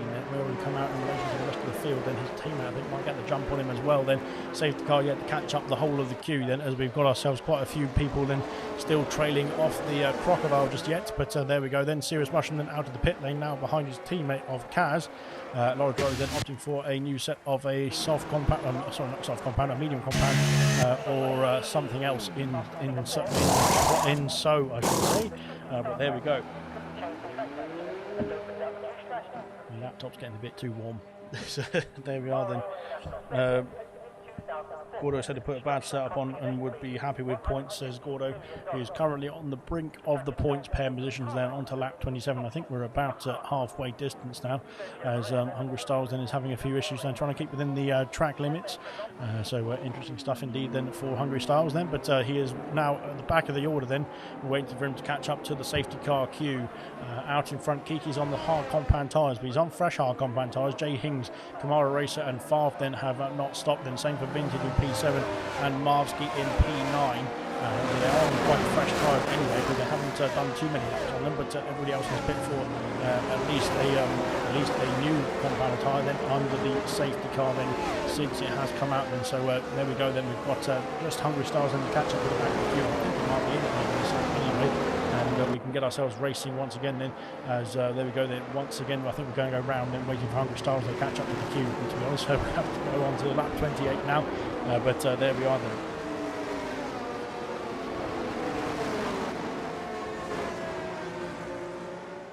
Serious Mushroom said he thinks it's the wrong idea. Potentially, I don't know if you can get the hards 30 laps, but you could go to the end of the Grand Prix from there. We will wait and see if that's going to be achievable. And we did see, as what's going on here, far from Kazza then switching places at this point. So that's interesting stuff indeed. But yeah, okay. But we did see Lucas Person did 23 laps and a couple of drive-throughs then under the on the hard compact tyres, that is. So I'm not sure if he gave up on the tyre then and decided that it was not worth staying on the hard compound tyres for another 7 laps, that is, or he just fancied the change then of change of compound, that is, but he's now on the medium compound tyres. So yeah, potentially that was the reason that we saw Lucas Person then. I think the hard compound weren't holding on for long enough for the AlphaTauri driver, but potentially for the Ferrari. We'll have to wait and see if they could go the distance. We'll have to find out then. A few drivers then are risking it. I think then we've got Kiki then, the race leader on the hard compounds. Same for Ekpaz then in P6 there on the hard. Same for Vessia as well then. And of course Serious Mushroom. So potentially those could go to the end. We'll have to wait and see. It might be a bit of a struggle towards the final few laps then, or we'll have to find out then. But whether they want to risk it or not then is the question. We will hopefully be racing once again then at the end of lap 28 then onto lap 29. So bear with us whilst we get the safety car out of the way then. Everyone is caught up to the safety car queue now, thankfully, which is good news. And we can hopefully get ourselves back racing once again then. So we are, where are we? What is half of 75, 57? Probably not 75. What's half of 57? 25 and half of 50. 3.5 is half of 7, so that is 28 and a half. We've done the halfway point. We're at the halfway point, literally, indeed. So that is good stuff indeed. Then we've got 28 laps, I think, to remain. The safety car is coming in this lap then. So we've got the halfway point of the race completed. Waiting for Bernd Mailander to get himself back into the pit lane now. And we can get ourselves restarted then for this Bahrain Grand Prix. As there we go, the safety car lights are off now. He's going to get himself back down the back straight to get himself into the pit lane. And now he can get ourselves restarted when Bernd Mailander has got himself parked up safely in the pits. So good stuff indeed. Kaz has got a penalty then. We'll have a look at the penalty situation. It's 5 seconds there for Kaz then for the, I think that was for the speeding in the pit lane, wasn't it? As Kiki now has got ourselves back underway, has he? Yes, he has then. Foot to the floor then for the Mercedes driver. We're back underway here in Bahrain onto lap 29 then of 57 as we go down towards turn 1 once again then, as Kiki defending then from the Haas of Jay Hings into turn 1 as well. It looks like he's got the got the pace then in the Mercedes then on the Haas for the time being. Then Kaz has got himself, Sirius Russell has got himself past Kaz, as same for Kaido and Sirius and Sicker's Muck in the background, as they are not switching places out in the front though. Jay Hings then holding on to the back of the Mercedes, then of course on the older medium compound tyres.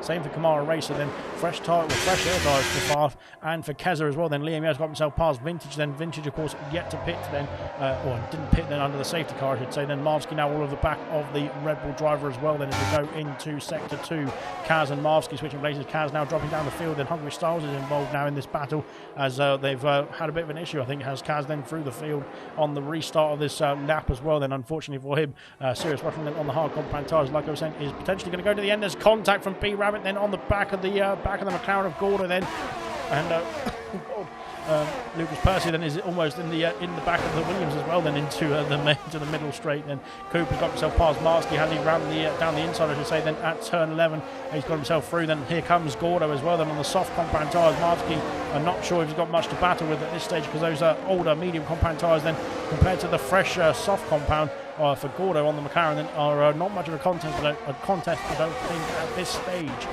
Vintage is back up into Lumiere's back up into P6 and getting himself past his teammate Ekwaz on the hard compound tyres. Of course used the softs early on in this race then, and is now looking to go towards the end of the race there for Ekwaz Liam. That's the fastest lap of the race. Then out in front, then Kamara Race has been passed by Farf. Then has he into turn 1. Keza looking down the inside of the Alpine as well. Then into P4 for Keza. Then Kamara losing two places into 1 corner, unfortunately for the Alpine driver.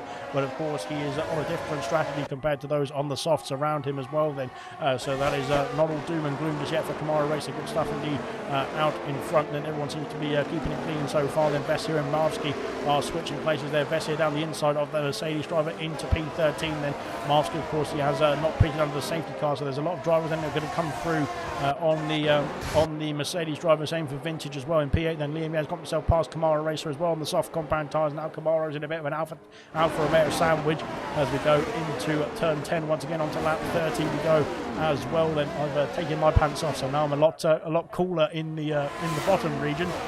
So good stuff indeed for me. But there we are then. Jay Hings now is all over the bottom. He's lost out then to the 1 second window of Kiki. Kiki, of course, is on the harder compound tyre, the slower compound tyre, but he's has much more life though in those tyres. Of course, after pitting under the safety car, Jay Hings has not pit under the safety car, so he is now losing the performance of medium compound tyres at this stage potentially. Farf there is on the softs. Same for Keza as well then, and for Liam. Yeah, they're going to be very quick indeed at this stage as well then, as they pile into turns 14 and 15 respectively as well. Then onto the main straight. DRS is not available on the main straight just yet, but it has been enabled now, so it will be available down towards turn 4 then for Farf then on his teammate of Jay Hings. Then as we go into turn 1 here, Gordo and Vintage switching places. Now Gordo up into P8. Then is he ahead of the Red Bull driver? He is, and Lucas Percy's taking advantage as well, then trying to get himself past Coop. Then as we go into turn 2 as well, then there's contact I think between the two of them, but they've got themselves through unscathed, and Favre has got himself past his teammate now on the soft compound tyres, trying to chase down Kiki for the race lead here as well. The good stuff indeed. Cooper and 3 Rabbits switching places as well now into turn 4, and there's a McLaren of Vessia trying to get himself involved as well then on the Williams car of Coop. Then is no harm done, but a bit of contact, bit of rubbing is racing then between the two of them then, but Coop stays ahead there of the McLaren for the time being as well. Then Lucas Percy is back in the points pen positions as well now after recovering after 2 drive-through penalties. Now he's all over the back of a Red Bull there into turn 10 as well, trying to go around the outside of Vintage. He's got the move done there, expertly done indeed from the AlphaTauri driver, and up into P9 ahead now of Vintage in Red Bull. Then here comes B Rabbit then trying to get himself through as well into turn 11. He's got the move then into the points then from B Rabbit as well. Vintage says struggling there on the medium compound tyres as it stands there. He's not got much older tyres to be found in the rest of the field, to be honest. There he's on 9 lap older tyres compared to the rest of the Williams around him on 5 lap older tyres, so it's not too bad in terms of tyre life, that is. But there we go then into turn 15 we go once again. Then Kamara Racer is struggling to hold on to the back of the soft runners then, who are now flying through. Ekwaz is all over the back of the Alpine car as well. Then Ekwaz is going to go for the move then. Kezza's gone for a move on Jay Hings, then up into P3 now for the AlphaTauri. Can he make a double move there on the hashes into turn 1? Not quite, then he stays behind Farf. Then Alfa Romeo of Liam Yeh going for the move then on Jay Hings, then as we go through turn 2 into P4 for Liam Yeh, then Jay Hings now into P5. Equaz all over the back as well. Then here comes the Alfa Romeo on the hard compound tyres, then up into P5 as well. Then great stuff indeed for the Alfa Romeo team. They are flying through at this stage of the race. Then of course those on the soft compound tyres might have to pit again then. I'd expect them to. But we'll wait and see. Cooper's lost out to Vesser, but now he's got himself back ahead of Vintage into this battle. Then Sirius Russian is involved as well, and as Marvsky is involved too. Kaidel, Sick as Muck are trying to catch up here as they are right behind the battling pack here as well. Then for the brink of the points paying positions as well. That safety car is really bunched up the queue, of course. That's naturally what safety cars do, to be fair. But there you go. Then here comes Kezan out on the back of Farf. Farf holding on then to P2 as it stands. Then into turn 11 we go. Then not quite then for the AlphaTauri, has to sit behind once again then for the next lap or next couple of corners or so before he can make any more attempts then for that P2 position. Then Jay Hings is harvesting some energy. He's having a bit of a problem out there with the electrical energy system, then trying to keep up with the rest of the field. Then Kamara Racer is doing the same, I think, as well. Then so it's not looking too good then for the two on the medium compound tyres who did not pit under the safety car at this stage of the race so far. They are struggling at the moment, but of course they might be able to make themselves get themselves into the pit lane very shortly indeed for a new set of tyres as well. Then here comes Gordo all over the back of Kamara Racer. I think Gordo's going to line up a move then for that P7 position. Is he? Yes, he is. And out in front then Liam Yeh and Farf switching places as well. Liam Yeh up into the podium places now as well. And good stuff indeed for the Alfa Romeo team, I should say. Still pit stops to come, I think, though, for the soft runners as Farf now down into P4. Can he make a move back on Liam Yeh into turn 4? Not quite, he stays behind. And then Farf then will just use the Alfa Romeo then to get himself back into the fight then for that P2 position later on in this Grand Prix as well. Then Marvsky and Vintage switching places, I should say. Then these two, of course, did not pit under the safety car, so they've dropped back quite a bit then after not making their stops then. But of course, they will be on a different strategy then to the rest of the field. Then Kamara Racer, is now all over, has been pressured by Lucas Percy. Then the championship contender as well is Lucas Percy. Then into turn 10 we go then. And the AlphaTauri stays behind for the time being. They're in a bit of a DRS train now as well. Then Jay Hings, I think, has lost out to that DRS then of Equaz, which is costly indeed now for the Haas driver. Then he is going to be in a bit of a fight then to try and keep hold of that P6. And the Gordo's all over the back of him on soft compound tyres. Kamara Racer as well. Lucas Percy and B-Rabbit are all in this fight. Then the top 10 now are all very close together. Apart from this, the top 5 have sort of split off. Then the top 1 has split off, and then there's the top 4, and then there's Jay Hings and the rest of the battle then for the points paying positions as well. Then they're all in this fight here. You can see them all in the background. It's not too far off of Vess here either, and he could get himself back in the fight. Then he could go to the end of the Grand Prix on those hard compound tyres and potentially get himself a fantastic result here in Bahrain after getting himself a win in Italy last week, of course. Gordo up into P6. They're getting himself past Jay Hings then, and on the soft compound tyres can try and chase down the top 5 as well. Then good stuff indeed from Gordo. Then into turn 1 we go. Then P6 now for the McLaren, P7 for Jay Hings. Then Lucas Percy then in P8 as it stands there. Kamara Racer trying to hold on to the battling pack as well. Then on those older medium compound tyres, down the inside goes Lucas Percy, sorry, on Jay Hings. Can he hold on to position though? This is going to be the question. Then Jay Hings has been hit off the circuit a bit, and now he's slotted in back in P8. Then Kamara Racer waiting in the wings for any mistakes there, but unfortunately could not catch up. Then here comes B-Rabbit then driving down the inside of the Alpine, and has he got the position? I think he has. There's contact between the Alpine and the Williams then, and they've got themselves untangled, thankfully. And back underway then, B-Rabbit getting himself past the Alpine driver up into P9 now. Kamara Racer down into P10 then, of course, like I said, he's on much older tyres than the rest of the field around him. Now Cooper's got himself through on the Alpine driver as well. Then this is bad news for Kamara Racer. He's out of the points paying positions as it stands as well.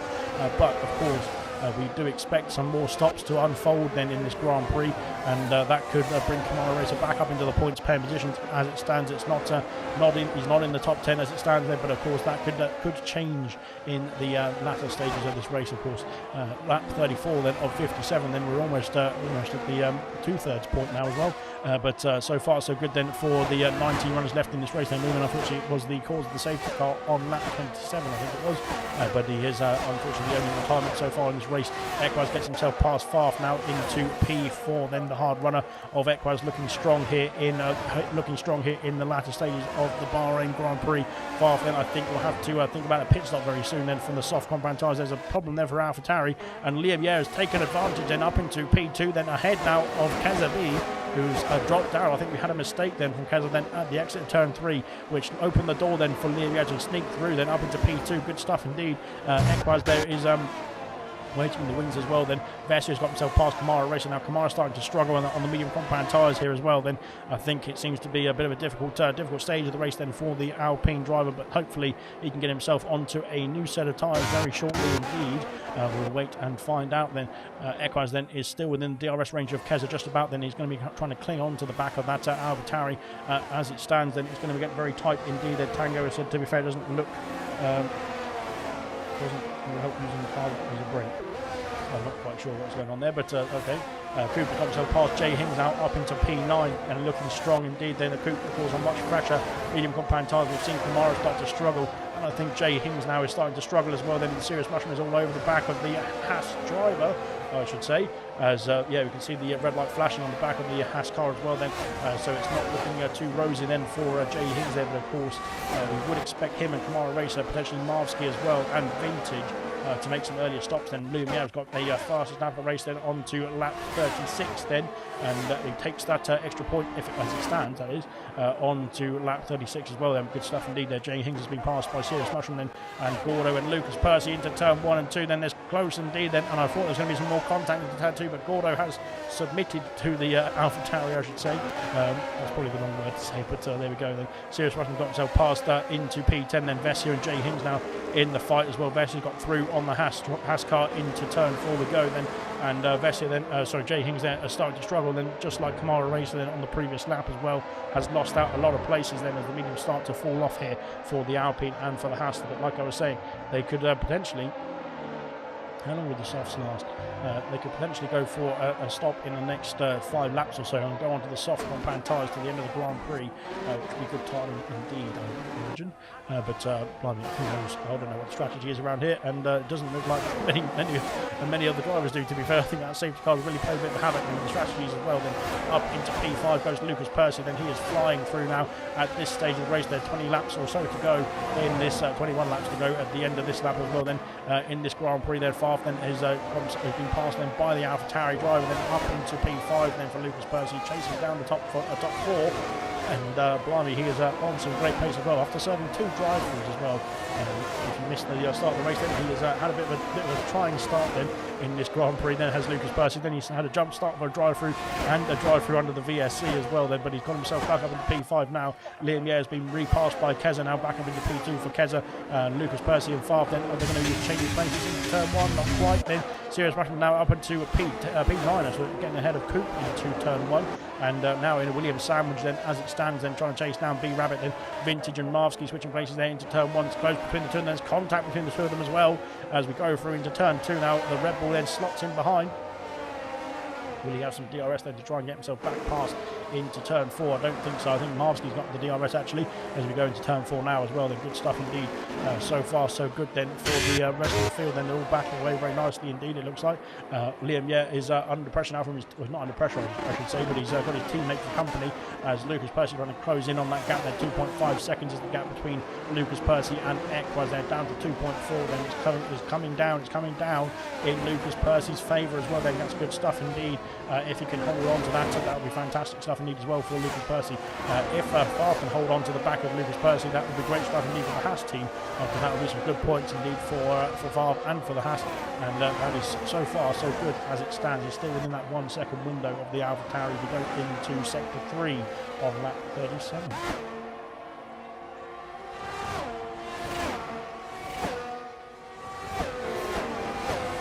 We've got 20 laps to go. Blimey, I think that this is going to give out before we get to the end of this Grand Prix, as you can probably tell, but I'm going to try. But we'll wait and see then. Farf into the box then, calling it there on the soft compound tyres then, and he is into the pits then for I think the final stop potentially then for the Haas driver. We'll wait and see. Jay Hings stays out as well then, so Farf then on the soft compound tyres, 15 laps completed. He's now dropping down the field quite significantly as well. The same Kamara Racer, who's into the box as well. onto another set of medium compound tyres for Farf and for Kamara, then that is, as they get themselves back out of the pit lane here. Vessier and B Rabbit switching places then into turn 4. The McLaren now is ahead of B Rabbit, then Coop then takes P8, then we've got a yellow flag, then yellow flag is for what is for Hungry Styles and for Marvsky, who are both off the circuit then at turn 2. And Hungry Styles and Marvsky have come together, it looks like then, and there's been an issue then between both of them into turn 2 or turn 1 and 2. They've got themselves back underway, I think, now, but unfortunately that is very costly indeed then for both the Mercedes and for the Red Bull drivers. Kamara Racing coming out of the pit lane now is going to be all over the back of Hungry Styles as we go on to lap 38 then, 57, and we will wait and see then who is going to be next to coming to the pit lane as well then. I think we saw 15 laps there for Farf on the softs, so potentially that would mean that Liam Yair, Keza and Gordo can do a couple more laps as well then. Kydell is fighting off the attempts then of Jay Hings then into P11 now for Kydell. Could be on the brink of the points pair positions there for the Alpine driver, who struggled at the early stages of this race, at the first half of this Grand Prix actually, but he's got himself back in the fight now, potentially for some points pair positions. There's more stops to come for drivers around him as well. What's going on here then?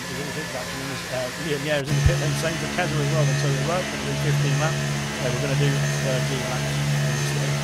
So into the box then goes Liam and Keza as well then, so they've called it a day then in the pit lane, and now that is that then for those drivers then onto a set of hard compound tyres for Liam and for Keza as well. So the medium compound tyres going to get to the end from here for them, from their point of view anyway. They don't think the medium compound tyres are going to get to the end from there. Where is Farf going to come out in this battle as well? Then he's going to be behind the two of them then, but he's going to be quite close indeed, I think there. But unfortunately, there he's lost out quite significantly. There's 2 seconds now is the gap between Keza and Liam Yair as they come out of the pit lane on the hard compound tyres. Farf then on the medium compound tyres, potentially could catch up then in the next few stages of this Grand Prix. We'll wait and see.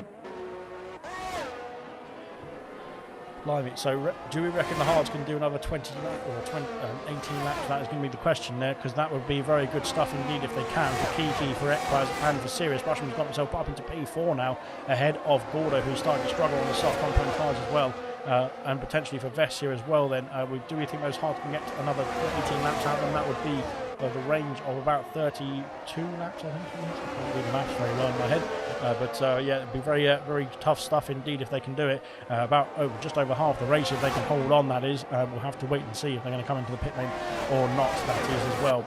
Into turn 15, it's going to be very close indeed between the McLarens and between the Williams team as we go on to the main straight. Once again, here comes Coop then trying to line up a move then on Gordo. Gordo's done 15 laps then on the soft compound tyres, and again straight line speed then is helping out the McLaren then, as it stands with DRS there on the back of the Ferrari. Into turn 1 we go then, no contact please, and it looks like we've got through just about unscathed as we go into turn 2 as well now. Down the back of the wheel, Jay Hings is coming in the pit lane. He's called it a day then on the medium compound tyres, set of soft compound tyres then for the Haas, and that is interesting stuff indeed. Can he get himself? I thought he was teleport out of the pit lane. No, good stuff. Kamara Racing sets the fastest lap of the race then. Good stuff indeed from him as well. But so Jay Hings down on the set of soft compound tyres. We do expect more stops to come then for the rest of the field pretty much. Then apart from potentially the hard runners, we'll have to wait and see if they can make it to the end of the Grand Prix. But at the moment it is status quo then in the top 10, that is, because everybody seems to be just waiting for their rivals to make the first move then in terms of the stops. We'll wait and see if they can make any changes as well. And here comes Coop then on the back of Gordo. Gordo's still got DRS then on Sirius Mushroom, which is helping him hold on to that P5 position as it stands, but I think we'll start to put him under a bit of pressure then from the Williams team and his teammate as well then right behind, who are hopefully going to be clean about making these moves there. But I think Gordo then is going to be struggling there as we go through into sector 3. Then he's lost out to the DRS range of the Ferrari ahead. Now that could be crucial indeed for Coop then, who's going to be lining up a move then into the final corner, and he's gone for the move very early on there as Coop then. Will Gordo get out of the way of his teammate? He will, but I think he lost a bit of traction there, and Gordo coming in the pit lane now to get himself onto a new set of boots then hopefully, and back underway. Then there's quite a lot of pit stop activity still to come, I think, in this race. Here comes Vessier on the back of Coop now into turn 1. and he could not make the move then. Gordo onto the set of soft compound tyres, and once again is stuck in, well, he's teleporting out of the pit lane. I'm not quite sure if that's just a glitch for me. I think it's just a glitch for me. Then Marski coming in the pits as well, then 20 laps or 21 laps there on the medium compound tyres. Vessia is going to come around the outside at turn 4, but he's lost out then to Coop, and now it's going to be side by side then into sector 2. No, not quite. Then Coop retakes the place. Vintage got himself past Kaz as well. Now Vintage soldiering on 19 lap old medium compound tyres. That is looking pretty good indeed. Then Favre's got the gap down to 2 seconds between the hard runners of Keza and Liam, who were ahead before the pit stop phase now. Can he get himself back in the fight? That is the question. Then with some DRS assistance, they're going to get caught up behind Vintage, who's on much older tyres as well. Same for Kaz in P10 as it stands as well. We'll wait and see. Kamara Racer now on the back of Gordo. Then Gordo was behind Kamara Racer before the pit stop phases as well, I think. From memory, that is. I can't remember that far back, but he needs to try and get himself back in front of the McLaren driver as we go into turn 10 once again. Now DRS going to be available then for the Alpine as we soldier on then in this race. Then it's going to be quite a interesting way to finish off the Grand Prix. I think there's going to be quite a few drivers they're trying to eke it out then to the end of the race on the hard compound tyres, and there's going to be quite a few drivers then who pit then for a fresh set of tyres to the end of the race as well. Then so we'll have to wait and see. Then there's going to be a few drivers on the softs, a few drivers on the hards, I would imagine. Then here comes Liam Yether on the inside of Vintage, then into the final corner. Then he's got the move then up into P11 now. Coop and Vessia switching places now. Vessia up into P5. Is he? Yes, he is. And takes the position away from the Williams driver, then up into P5 now as Coop slots himself back into P6 then, but I think he's got some DRS then to try and get himself back past the McLaren into turn 4 then, as no moves being made, and unfortunately Jay Hing sets the fastest lap of the race then for Team Haas. Good stuff indeed. Keza has got himself into, ahead of Kaz there into P11 now on the back of Liam Yer, who's into the points 10 positions as it stands then, and looking quite good actually here is Liam Yer and Keza, because they haven't, everyone ahead of them hasn't pit. So if that means they do have to pit at some point in this in the latter stages of this race, then they will be back in the fight then with Liam and Keza, and it's looking pretty strong indeed. Then Favre then all over the back now of Vintage as well. Then he's got himself into the DRS race, I think, then off the Red Bull driver. Same for Kaz as well. Then so they're all in the fight as it stands then for the time being. That is Coop and B Rabbit then are on the back of the McLaren of Vessia, then trying to hunt down the orange papaya car. And trying to get themselves into P5. Blimey, I've just hit myself on the head. That wasn't my head, that was actually my desk, but there we go. So they're near enough. Pretty much made the same stuff, but there we go then. Good stuff indeed. Right then, here comes Coop then. Oh, looks like a bit of teleporting there for Vessia then, but hopefully that was just the internet connection on my end. Lucas Percy's in the pit lane, and Lucas Percy calling it a day then on the medium compound tyre. Serious Mushroom now having probably places, which is looking good indeed for Serious Mushroom so far. Here comes Coop then on the back of the McLaren.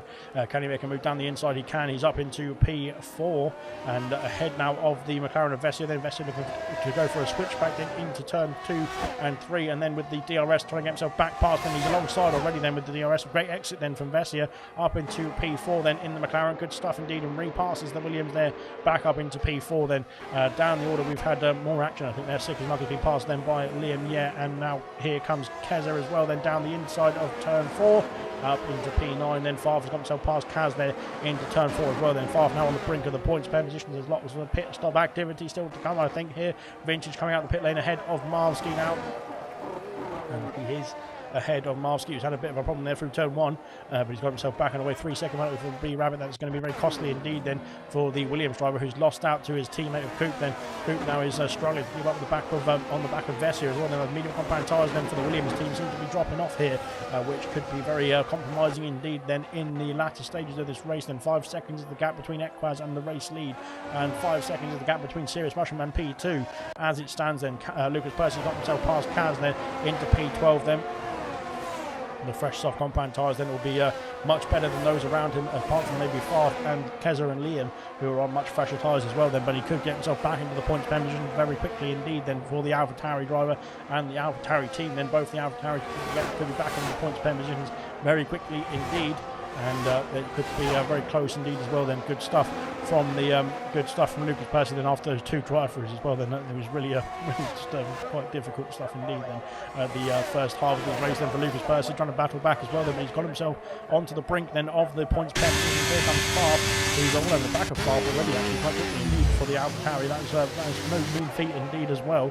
Great stuff from the AlphaTauri driver there, Lucas Percy, and then Farf now all over the back there of Sick as much as we go down towards turn 4. Lucas Percy and oh goodness me, that was close indeed. I thought he was going to go in the back of the Aston Martin there. Lucas Percy and Farf then resuming their battle then from earlier on in this race, and Lucas Percy is ahead now of the Haas driver then into P11. Then can he make a move then on Sick as Muck there down the inside into the hairpin? Yes he can, and he's got himself past and up into P10, back into the points pen positions now is Lucas Percy, 3 seconds off his teammate then on the hard compound tyres there.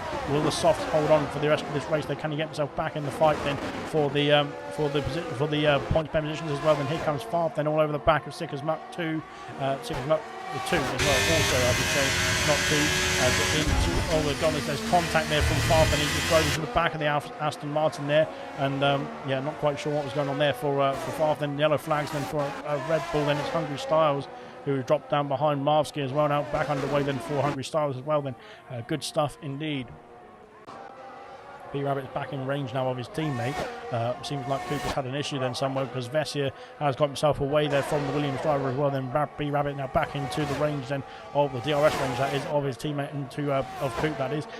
Go down towards the main straight. Here comes Keza then on the back of Liam. Yeah, can Keza make a move then for, technically, if there's meant to be more stops than for the driver ahead, technically this is the net race lead of the Grand Prix then, with Liam and Keza B, and potentially with Lucas Percy involved as well then. Farf has got himself past Sick as Muck then up into P11 now. Kaz and Gordo switching places as well into turn 2. Gordo now ahead on the soft compound tyres. Good stuff indeed. And I think Sick as Muck and Kaz will have to try and start to think about another pit stop very shortly, as will potentially the Williams drivers and Kydell, as those on the fresher tyres behind them are really catching up now very quickly indeed as we go into the latter stages of this Grand Prix. Then lap 45 or 57, only 12 laps remain at the end of this one. Oh blimey. It's been a pretty good race, to be fair. I've been thoroughly enjoying it. It's going to be much more entertaining than the actual Grand Prix, I'd imagine, when Max Verstappen jumps in the Red Bull and wins by 30 seconds again. But that is that then, in my opinion. That is the way it's going to go. But we'll have to wait and see. I'm sure there'll be some other fun stuff happening on Saturday as well here in Bahrain. But so far, it's been much more entertaining here on Wednesday night here in Bahrain than from the 100% League. It's been a good battle so far, as I'm not quite sure what Cooper's trying to do there. Then B-Rabbit all over the back of his teammate, and seems to be trying to communicate with his teammate there, but I'm not quite sure what the plan was there. B-Rabbit, I think, will sail through now with some DRS assistance as well. Then Kydell has been caught up by Liam and by Keza as well. Then they're all in this battle. Then Lucas Percy sets the fastest lap of the race. Then here comes the Alfa Romeo then on the Alpine. Can he make the move there into turn 1? He comes diving down the inside then of Kydell. There's contact between the Alpine and the Alfa Romeo. Then into turn 2 we go now as well. Then Kydell spun the car, and I think that's costly indeed. Then Kydell then has really not had a great time out there, and I thought he was going to be in the back in the fight there for the points pen positions as well now. And he's off the circuit once again then, trying to get himself restarted in this Grand Prix as well. So unfortunate scenes then for the other Alpine then, that he's just been passed by his teammate of Kamara Racer then, who's back up into the fight now for potentially the point pen positions. We might see some punctures coming in here as well, because it looks like the Williams drivers are soldiering on out there, as well as the drivers on the hard compound tyres in the top of the order. Then Kamara Racer is under pressure now from Jay Hings, who's on the soft compound here, as we go into the hairpin once again then onto lap 46 of 57. And we've got turn 10 coming up as well. Now it's going to be a regular late move then from the Haas there, but no, not quite when he stays behind. Almost contact at the back of the Alpine diffuser then, but thankfully just avoided it. So like I said, we've got Sick as Muck then. We've got both the Williams there, who I think will have to make another stop very shortly. We've also got potentially quite a few hard runners from the top 4 that maybe could get to the end of the race. Then it will be a very big struggle indeed. Then it could promote Liam and Lucas Percy, who's now got himself ahead of his teammate into the fight. Then Lucas Percy has really done a great job in this race. Then after 2 drive-through penalties, one for a jump start and one for drive-through, speeding under the VSC, which is usually quite a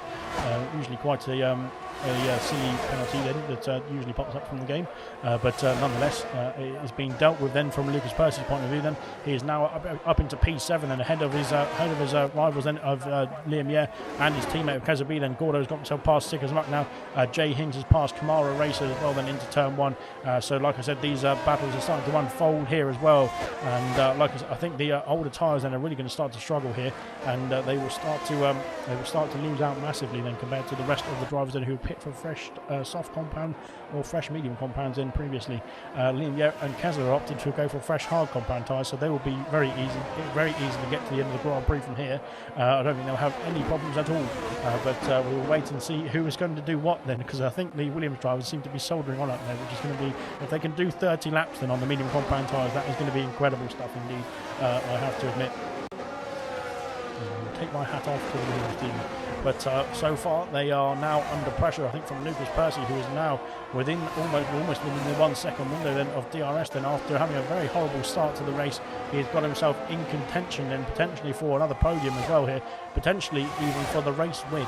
And if he wins this race, I think we've got to take our hats off to Lucas Percy then, after 2 drive-through penalties then, and being stuck in the slowest car as well. Then he has done fantastically well then to get himself even up into P7, and it could get even better here for the AlphaTauri driver. Then the championship contender then is on the brink then of on the brink and potentially getting himself back up into the podium places if he can get himself past the Williams team. Then he's gone late on the brakes, then diving down the inside then of Coop, has contact with Coop and his teammate of B Rabbit then, as down the outside as Lucas Percy takes advantage of both the Williams and having a bit of a mess of turn 1 then, and up into P5 then for Lucas Percy. Great stuff indeed then.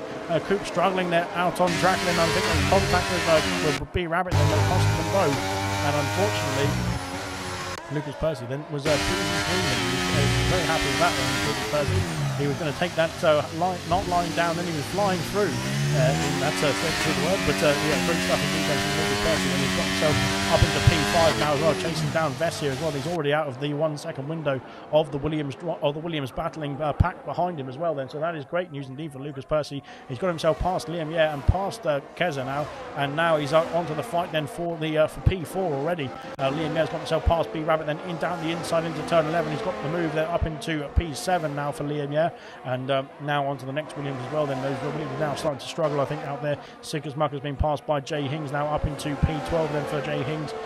Good stuff indeed so far. Yellow flags it's for Liam Yeh then at the exit of sector 3, or entry to sector 3, and there's a Williams then of B Rabbit as well then. B Rabbit has been spun around as well, and both of them are having issues then back underway then for Liam Yeh, and he's now trying to I'm not quite sure what was going on there between the two of them, but Liam Yeh seems to be having a few problems out there. And Lucas Percy, sorry, has got himself up into P4 then, ahead there of Vess, and up into P4 then for up into P4 I should say then for the AlphaTauri driver. There we go, got there in the end.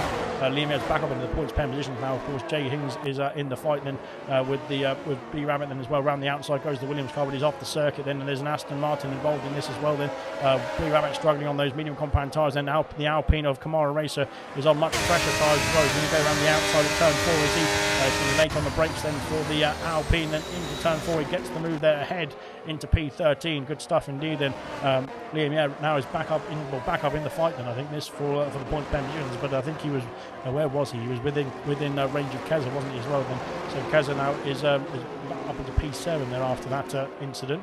I'm not sure what actually happened there between the two of them at the end of sector 3. Then we just saw a lot of issues. Then Kiki then leading the way. Then he's got a 6 second gap then to P2 as it stands. Then on to lap 50 we will go. Then there's going to be 8 laps remaining at the end of this one. And on to lap 50 we will start then, as there we go then. Good stuff indeed. And like I was saying, I don't think it's all done and dusted yet for Liam Yeh, because he's still got the freshest tyres there on the grid pretty much then, compared to the other drivers who pitted then for their soft compound tyres. He could get himself back into range then of the rest of the field then, especially with the likes of Coop then still not making a pit stop. Then same for the top 4 of the top 5 on the old hard compound tyres as well then. So it could come back to Liam Yeh, we never know. We will see, but he's got some DRS there to try and get himself back in the fight with Gordo, and Favre now up into P8, then trying to chase down the runners in front as well then, but it looks like Keza is okay at the moment. Then Serious Mushroom's been passed by Lucas Percy, has he?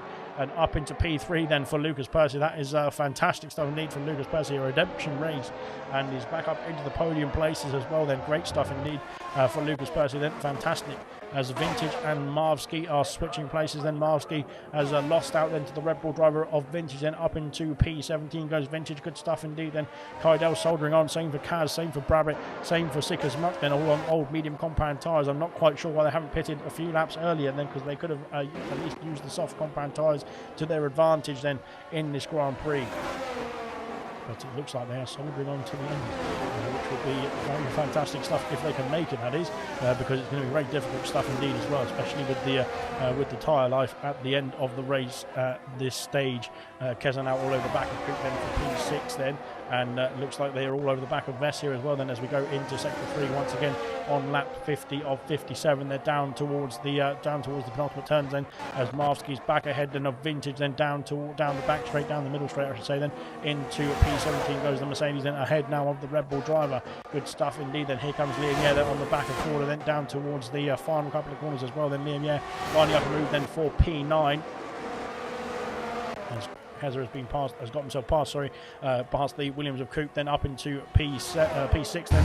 Can he make a move then on Vessia into turn 1? Not quite, then he stays behind in P6 for the time being. Now can he line up a move then into turn 4 then? DRS is of course available then for the AlphaTauri. He's alongside then, he's going to go for the move down the inside into turn 4. Is he? Yes he is. He's got the position, he's got the move. He's up into P5 now for the AlphaTauri team. Good stuff indeed from Keza up into the big points paying positions as well. And Liam Yeh and Gordo switching places again into turn 4, and it's P10. It's the battle for P10 that is anyway. So Liam Yeh has got the place, I think, just ahead of the McLaren now, and yet unfortunately for Gordo, I think they're starting to struggle then on the soft compound tyres. Then he's got another 6 laps or so to go at the end of this one. That might be doable, but it will be a bit difficult at the end of the race, I think, unfortunately for Gordo and for Jay Hings as well, to be fair.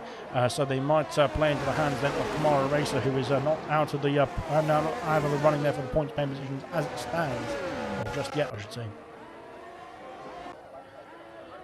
Good stuff indeed then. We might see some punctures as well for the drivers who are still soldiering on out there, especially on medium compound tyres. I don't think this is going to be the best strategy to go on, to be fair, but they have still soldiered on nonetheless. That is their prerogative. They can do what they wish, so long as it's safe and legal. So there we go then. On to the main straight once again then for Vessia. He's still clinging on to the back of Keza though, which is going to be good stuff indeed. Of course, he won the last race in Italy. Then can he hold on to some big points here in Bahrain as well then? Good stuff so far then. Cooper is still waiting in the wings as well then. Here comes Gordo back on the attack then on the Alfa Romeo of Liam Yeh. They're down towards turn 1. DRS available then for the McLaren, and away we go then once again. And here comes the McLaren then. Got another move then. He's got the position up into P9, back up into P9 as well. Liam Yeh late on the brakes though into turn 1. There's going to be contact there with the McLaren then, and there is contact there from Gordo as well then, and the Haas as well involved, and that is not good news then for Gordo. He's lost out 2 places then with the late move from Liam Yeh. And he's got himself up into P9 there. Good stuff indeed. Where was that? What's going on here? Equaz and Lucas Percy, I think, were switching places then. Equaz now under pressure then from the championship contender then, with Lucas Percy all over the back of the Alfa Romeo, then down towards turn 11 we go. Then DRS of course available then for the AlphaTauri then, as into Kyle was in the pit lane then. He's called it a day then on the older what was he on? On the older mediums, I think it was. Lucas Percy has got himself past Equaz, then up into P2 and soldiering on then. 5 seconds is the gap then. Can he close that gap then to Kiki then in the next 5 laps? That is the question. It's going to be 1 second a lap then in favour of Lucas Percy then to get himself back into the lead of this race. Then he did lead the race then on the first lap, but unfortunately it was because he got a drive-through penalty for jumping the start then, which is not good news then for Lucas Percy's case. But can he get himself back in contention then for the race win after struggling then in the first half of this race with 2 drive-through penalties? He's got himself back in the fight now, and it's looking good indeed. Driver of the day pole is out. Then Kiki, Serious Mushroom, Lucas Percy, and Equaz. There is your position changes at the moment then as well. Then Lucas Percy Has not gained any places so far in this race, but he has done a fantastic job to get himself back up into P2 where he started after, like I said, 2 drive-through penalties. Then Equaz there from the back of the grid, same for Mushroom as well. Then 15 places each then has been gained by the Alfa Romeo and the Ferrari driver respectively as well. Looking strong out here as well in the final stages of this race then. But of course, those on the fresh tyres might be starting to catch up now at this stage, and the older tyres are starting to lose face. Literally, they are literally rubbing out on the track then, and they're running out of time then in this race as well. Then 53 laps completed so far. Then get your votes in then for driver of the day. Then Kiki, Serious Mushroom, Lucas Percy and Equaz, the top 4 in the order as well. Then of course Farfa, we've got a shout out as well. He's got into the points pen position as well. Both the Haas drivers then, who have struggled in this season so far, are now in the fight then for the podium, for the points pen position, I should say. So it is not all done and dusted just yet. We've got some more stops to unfold, I'm sure, but we'll wait and see when this will happen. And 3.8 seconds is the gap between Kiki and Lucas Percy. That gap is coming down then, and Kiki, I think, is going to start to get worried here, because that gap is flying down actually, and this could be very costly indeed. Kiki, that ERS light flashing away then is showing to Lucas Percy that he's not got any electrical energy then to use up. Then he is gaining on the Mercedes driver then as we go into turns 1 and 2 then and 3 for the Mercedes driver. And there we go, Lucas Percy now 3.3 seconds behind. Then Equaz has dropped off the back. Then Keza is now all over the back of Serious Mushroom then for the final, well, not the final podium place just yet. Jay Hings has got himself past Liam then, and up into P9. Good stuff indeed then for Jay Hings. Then of course Liam is on much fresher no, he's not on fresher tyres compared to Jay Hings. Jay Hings is on a soft compound tyre, but I think Liam then on the hards might be able to get himself back through in the latter stages of this race. Then we're into the latter stages, to be fair, as into turn 4 we go. Then almost contacted the back of the diffuser then of the Haas, but Liam slows the car down just in time. Then Gordo is still in the fight for the podium, for points pen positions I should say. Same for Kamara Racers. Yellow flags then for I think it was for Styles. Then Kydell sets the fastest lap of the race. Good stuff from Kydell for soldiering on out there. He's had a horrible race, and it did look at one point he could get himself back in the points pen positions, but not quite. Then here comes Serious Mushroom and Keza B then into turn 11. Then not quite then for Keza up into P4. He has to sit behind the Ferrari for once, one more couple of corners then, one more sector I think. Coupe then all over the back of Bessie as well. Then we'll have to look back to the tyre life, because I don't completely know what's going on here in terms of the tyre life. Then this is the situation. Then Kaz picks up a 3 second battle. He's struggling on. He's almost done 30 laps on the medium compound tyres, let alone the hard compound tyres for Vessia. But we'll wait and see if they can hold on here. Keza now is going to be breezing past the Ferrari, I think, then with the DRS assistance as well. They're fresh tyres, then he's almost got half the tyre life of Serious Mushroom. Then up into P4 then for Keza. Good stuff indeed. Then 2.6 is the gap then between Lucas Percy and Kiki, and that is, I think it's starting to stabilise a little bit more now with the tyre life on the soft compound tyres for the AlphaTauri starting to struggle now. But blimey, it's been very close indeed. It could still be very close indeed as well. Liam got himself back past Jay Hings, then up into P9 then. Yellow flags then for an Alpine. I think it's Kydell, sorry, having an issue. Then we've seen somebody else go past somebody else as well. Then I'm not quite sure where it was. Then it was Keza, I think, getting himself past Serious Mushroom. Then up into P4 now for the AlphaTauri. Good stuff indeed then for Keza then into P4 now as well. I don't think he's going to be, I'm not sure unless there's a puncture then for Equaz or for Kiki. He's going to be close enough then to get himself on the podium places, but it's going to be tight indeed then. Lap 55 then of 57. We've got 2 laps remaining at the end of this one. Then 2 seconds is the gap between the race leaders, and this is going to be very close indeed. Then the gap is still coming down in Lucas Percy's favour, but it's not coming down quick enough, I don't think, then for the AlphaTauri driver to potentially take the race lead, potentially take the race win here in Bahrain as we get ourselves through the final couple of laps now of this Grand Prix. It's been an epic Grand Prix indeed. To be fair, I think this has been my favourite race of the season so far because everyone's just kept on going and kept on putting in their best effort regardless of which position and what's going on the track. Then 2 seconds as the gap is down, under 2 seconds now for Lucas Percy. 2 laps to go. Can he get that gap down to under 2 seconds? Can he get it gap down to in his favour where he takes the race lead? We'll have to wait and see. Out in front Sorry, further down the order then we've got Coop then on the back of Vessia then for P6. Here comes the Williams driver with DRS. They're down towards turn 1. I think he's a bit too far back to make any moves then into turn 1. He stays behind for the time being. Then Liam Yair's got himself into the fight now with Farf as well. Then Farf starting to struggle then on the medium compound tyres. Then Jay Hings then going for a move there down the inside of Liam Yair. Then on the soft compound tyres, he's still got some energy then in those soft compound tyres. Then they're going through into turn 3 now as well. Then Liam Yair still has, no, he doesn't have DRS then. What's happened there to Liam Yair? I thought he would have had DRS then on Farf then, but he didn't have for some reason. As Jay Hings gets himself through then and up into P9 then on the Alfa Romeo driver of Liam Yair. Then you would have thought, I think we will see that the tyres then start to drop off very shortly. B-Ram in the pit lane now for the Williams team. Then potentially going to go for the fastest lap point of this Grand Prix as well. Then Jay Hings has lost out the DRS then from his teammate. Then that is bad news indeed then, because Liam Yair will hopefully try and get himself back up into P9. I think we will see a move then very shortly for Liam Yair. The ERS light flashing on the back of the Haas then of Jay Hings. 16 laps then on the soft compound tyres into the final couple of corners though, and out in front. I completely missed this sector 2, but he's now within DRS ranges. Lucas Percy. This is going to be bad news indeed for Kiki.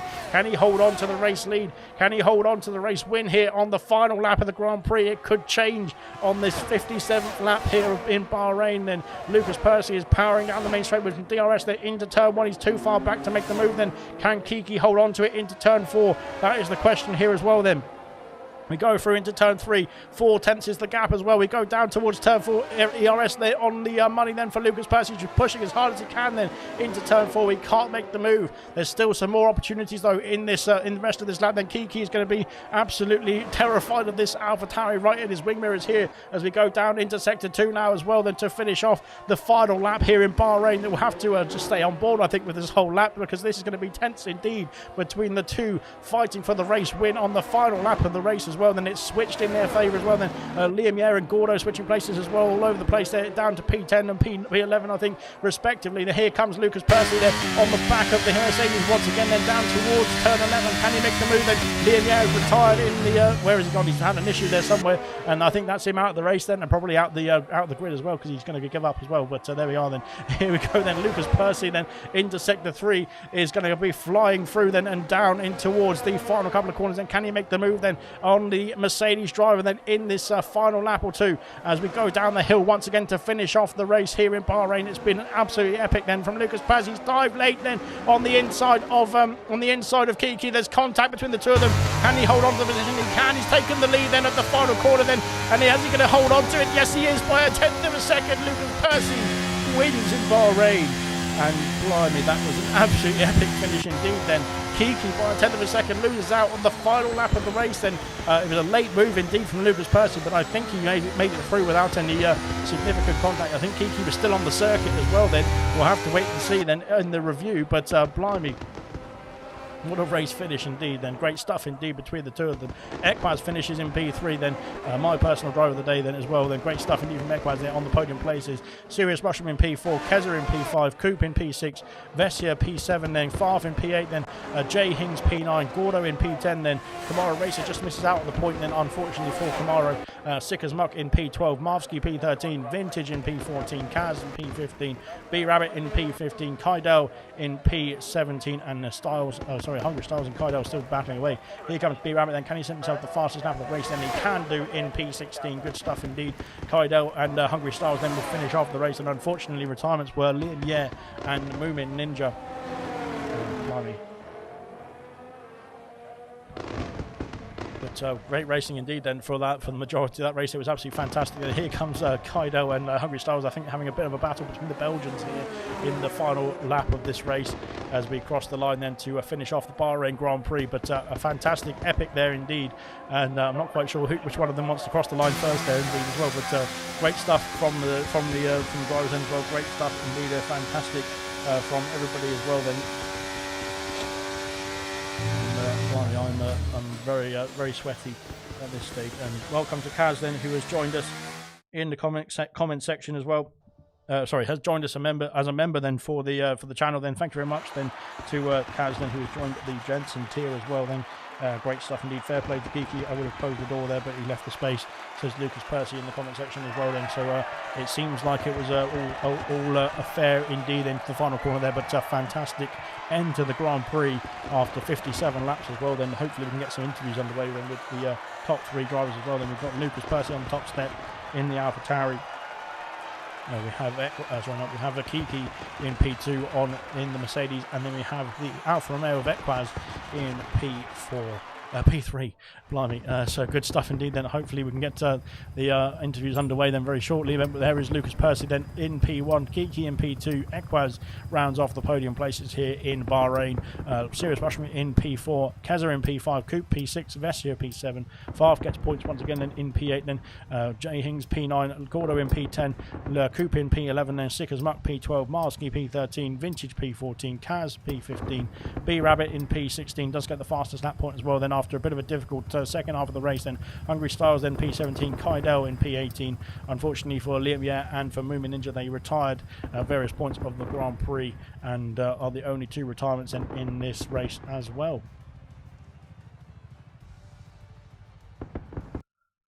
It looks like I'm going to have to add the interview people once again, so bear me 1 second. I will do that whilst you can look at the lovely PlayStation screen as I start searching for people's names. Equaz. Oh, that's not him. And Kiki.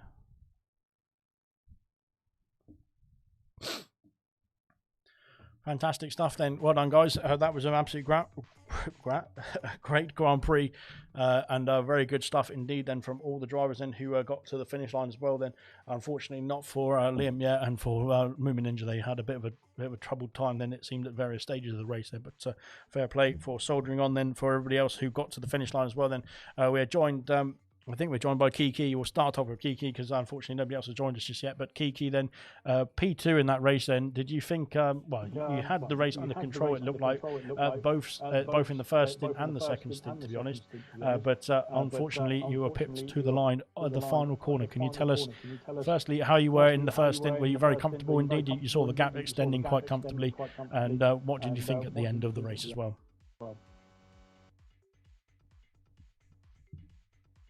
I can't hear anybody. Okay.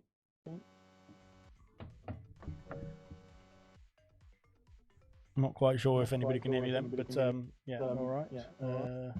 I can hear you. Kiki's on mute. Okay, well, I'll start off with you then because you're in here. But Lucas Percy then is a race winner then after that.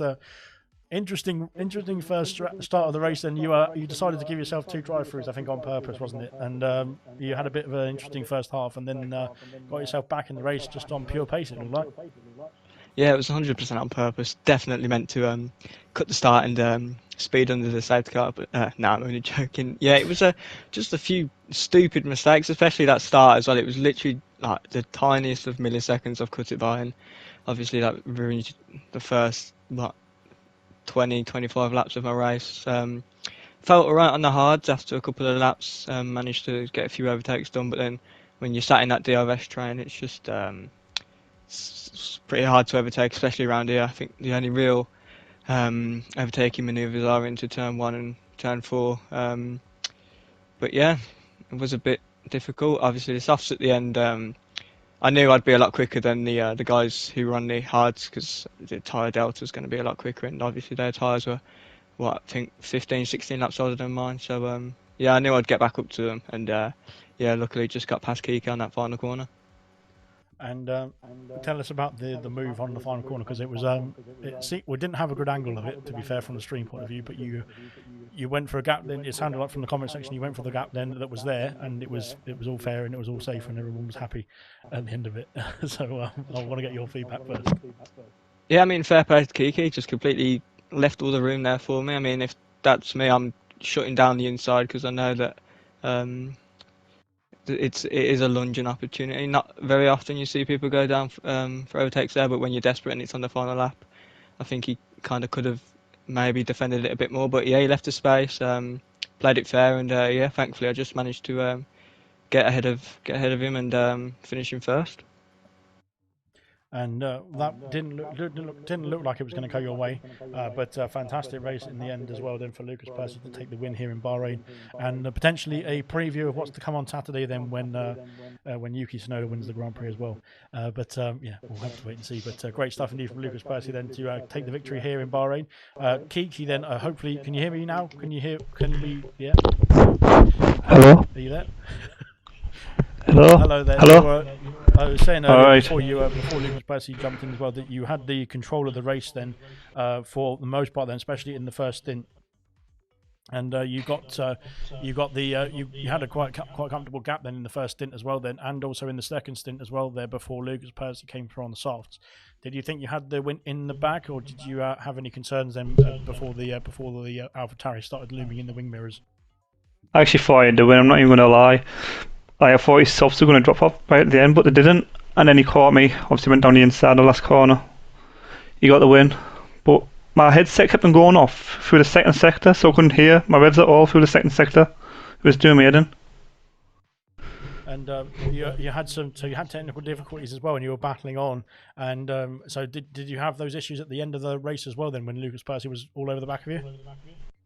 Yeah, it happened about 5-6 laps to the end. I just could hear nothing through the second sector. On the straight I could hear it all, but just the second sector. And you got a great result in the end, still at P2 after a difficult race last week as well. Then, but you got yourself a podium here.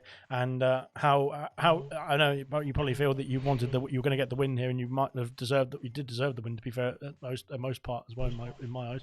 But do you feel that it's 7 points lost or 18 points gained?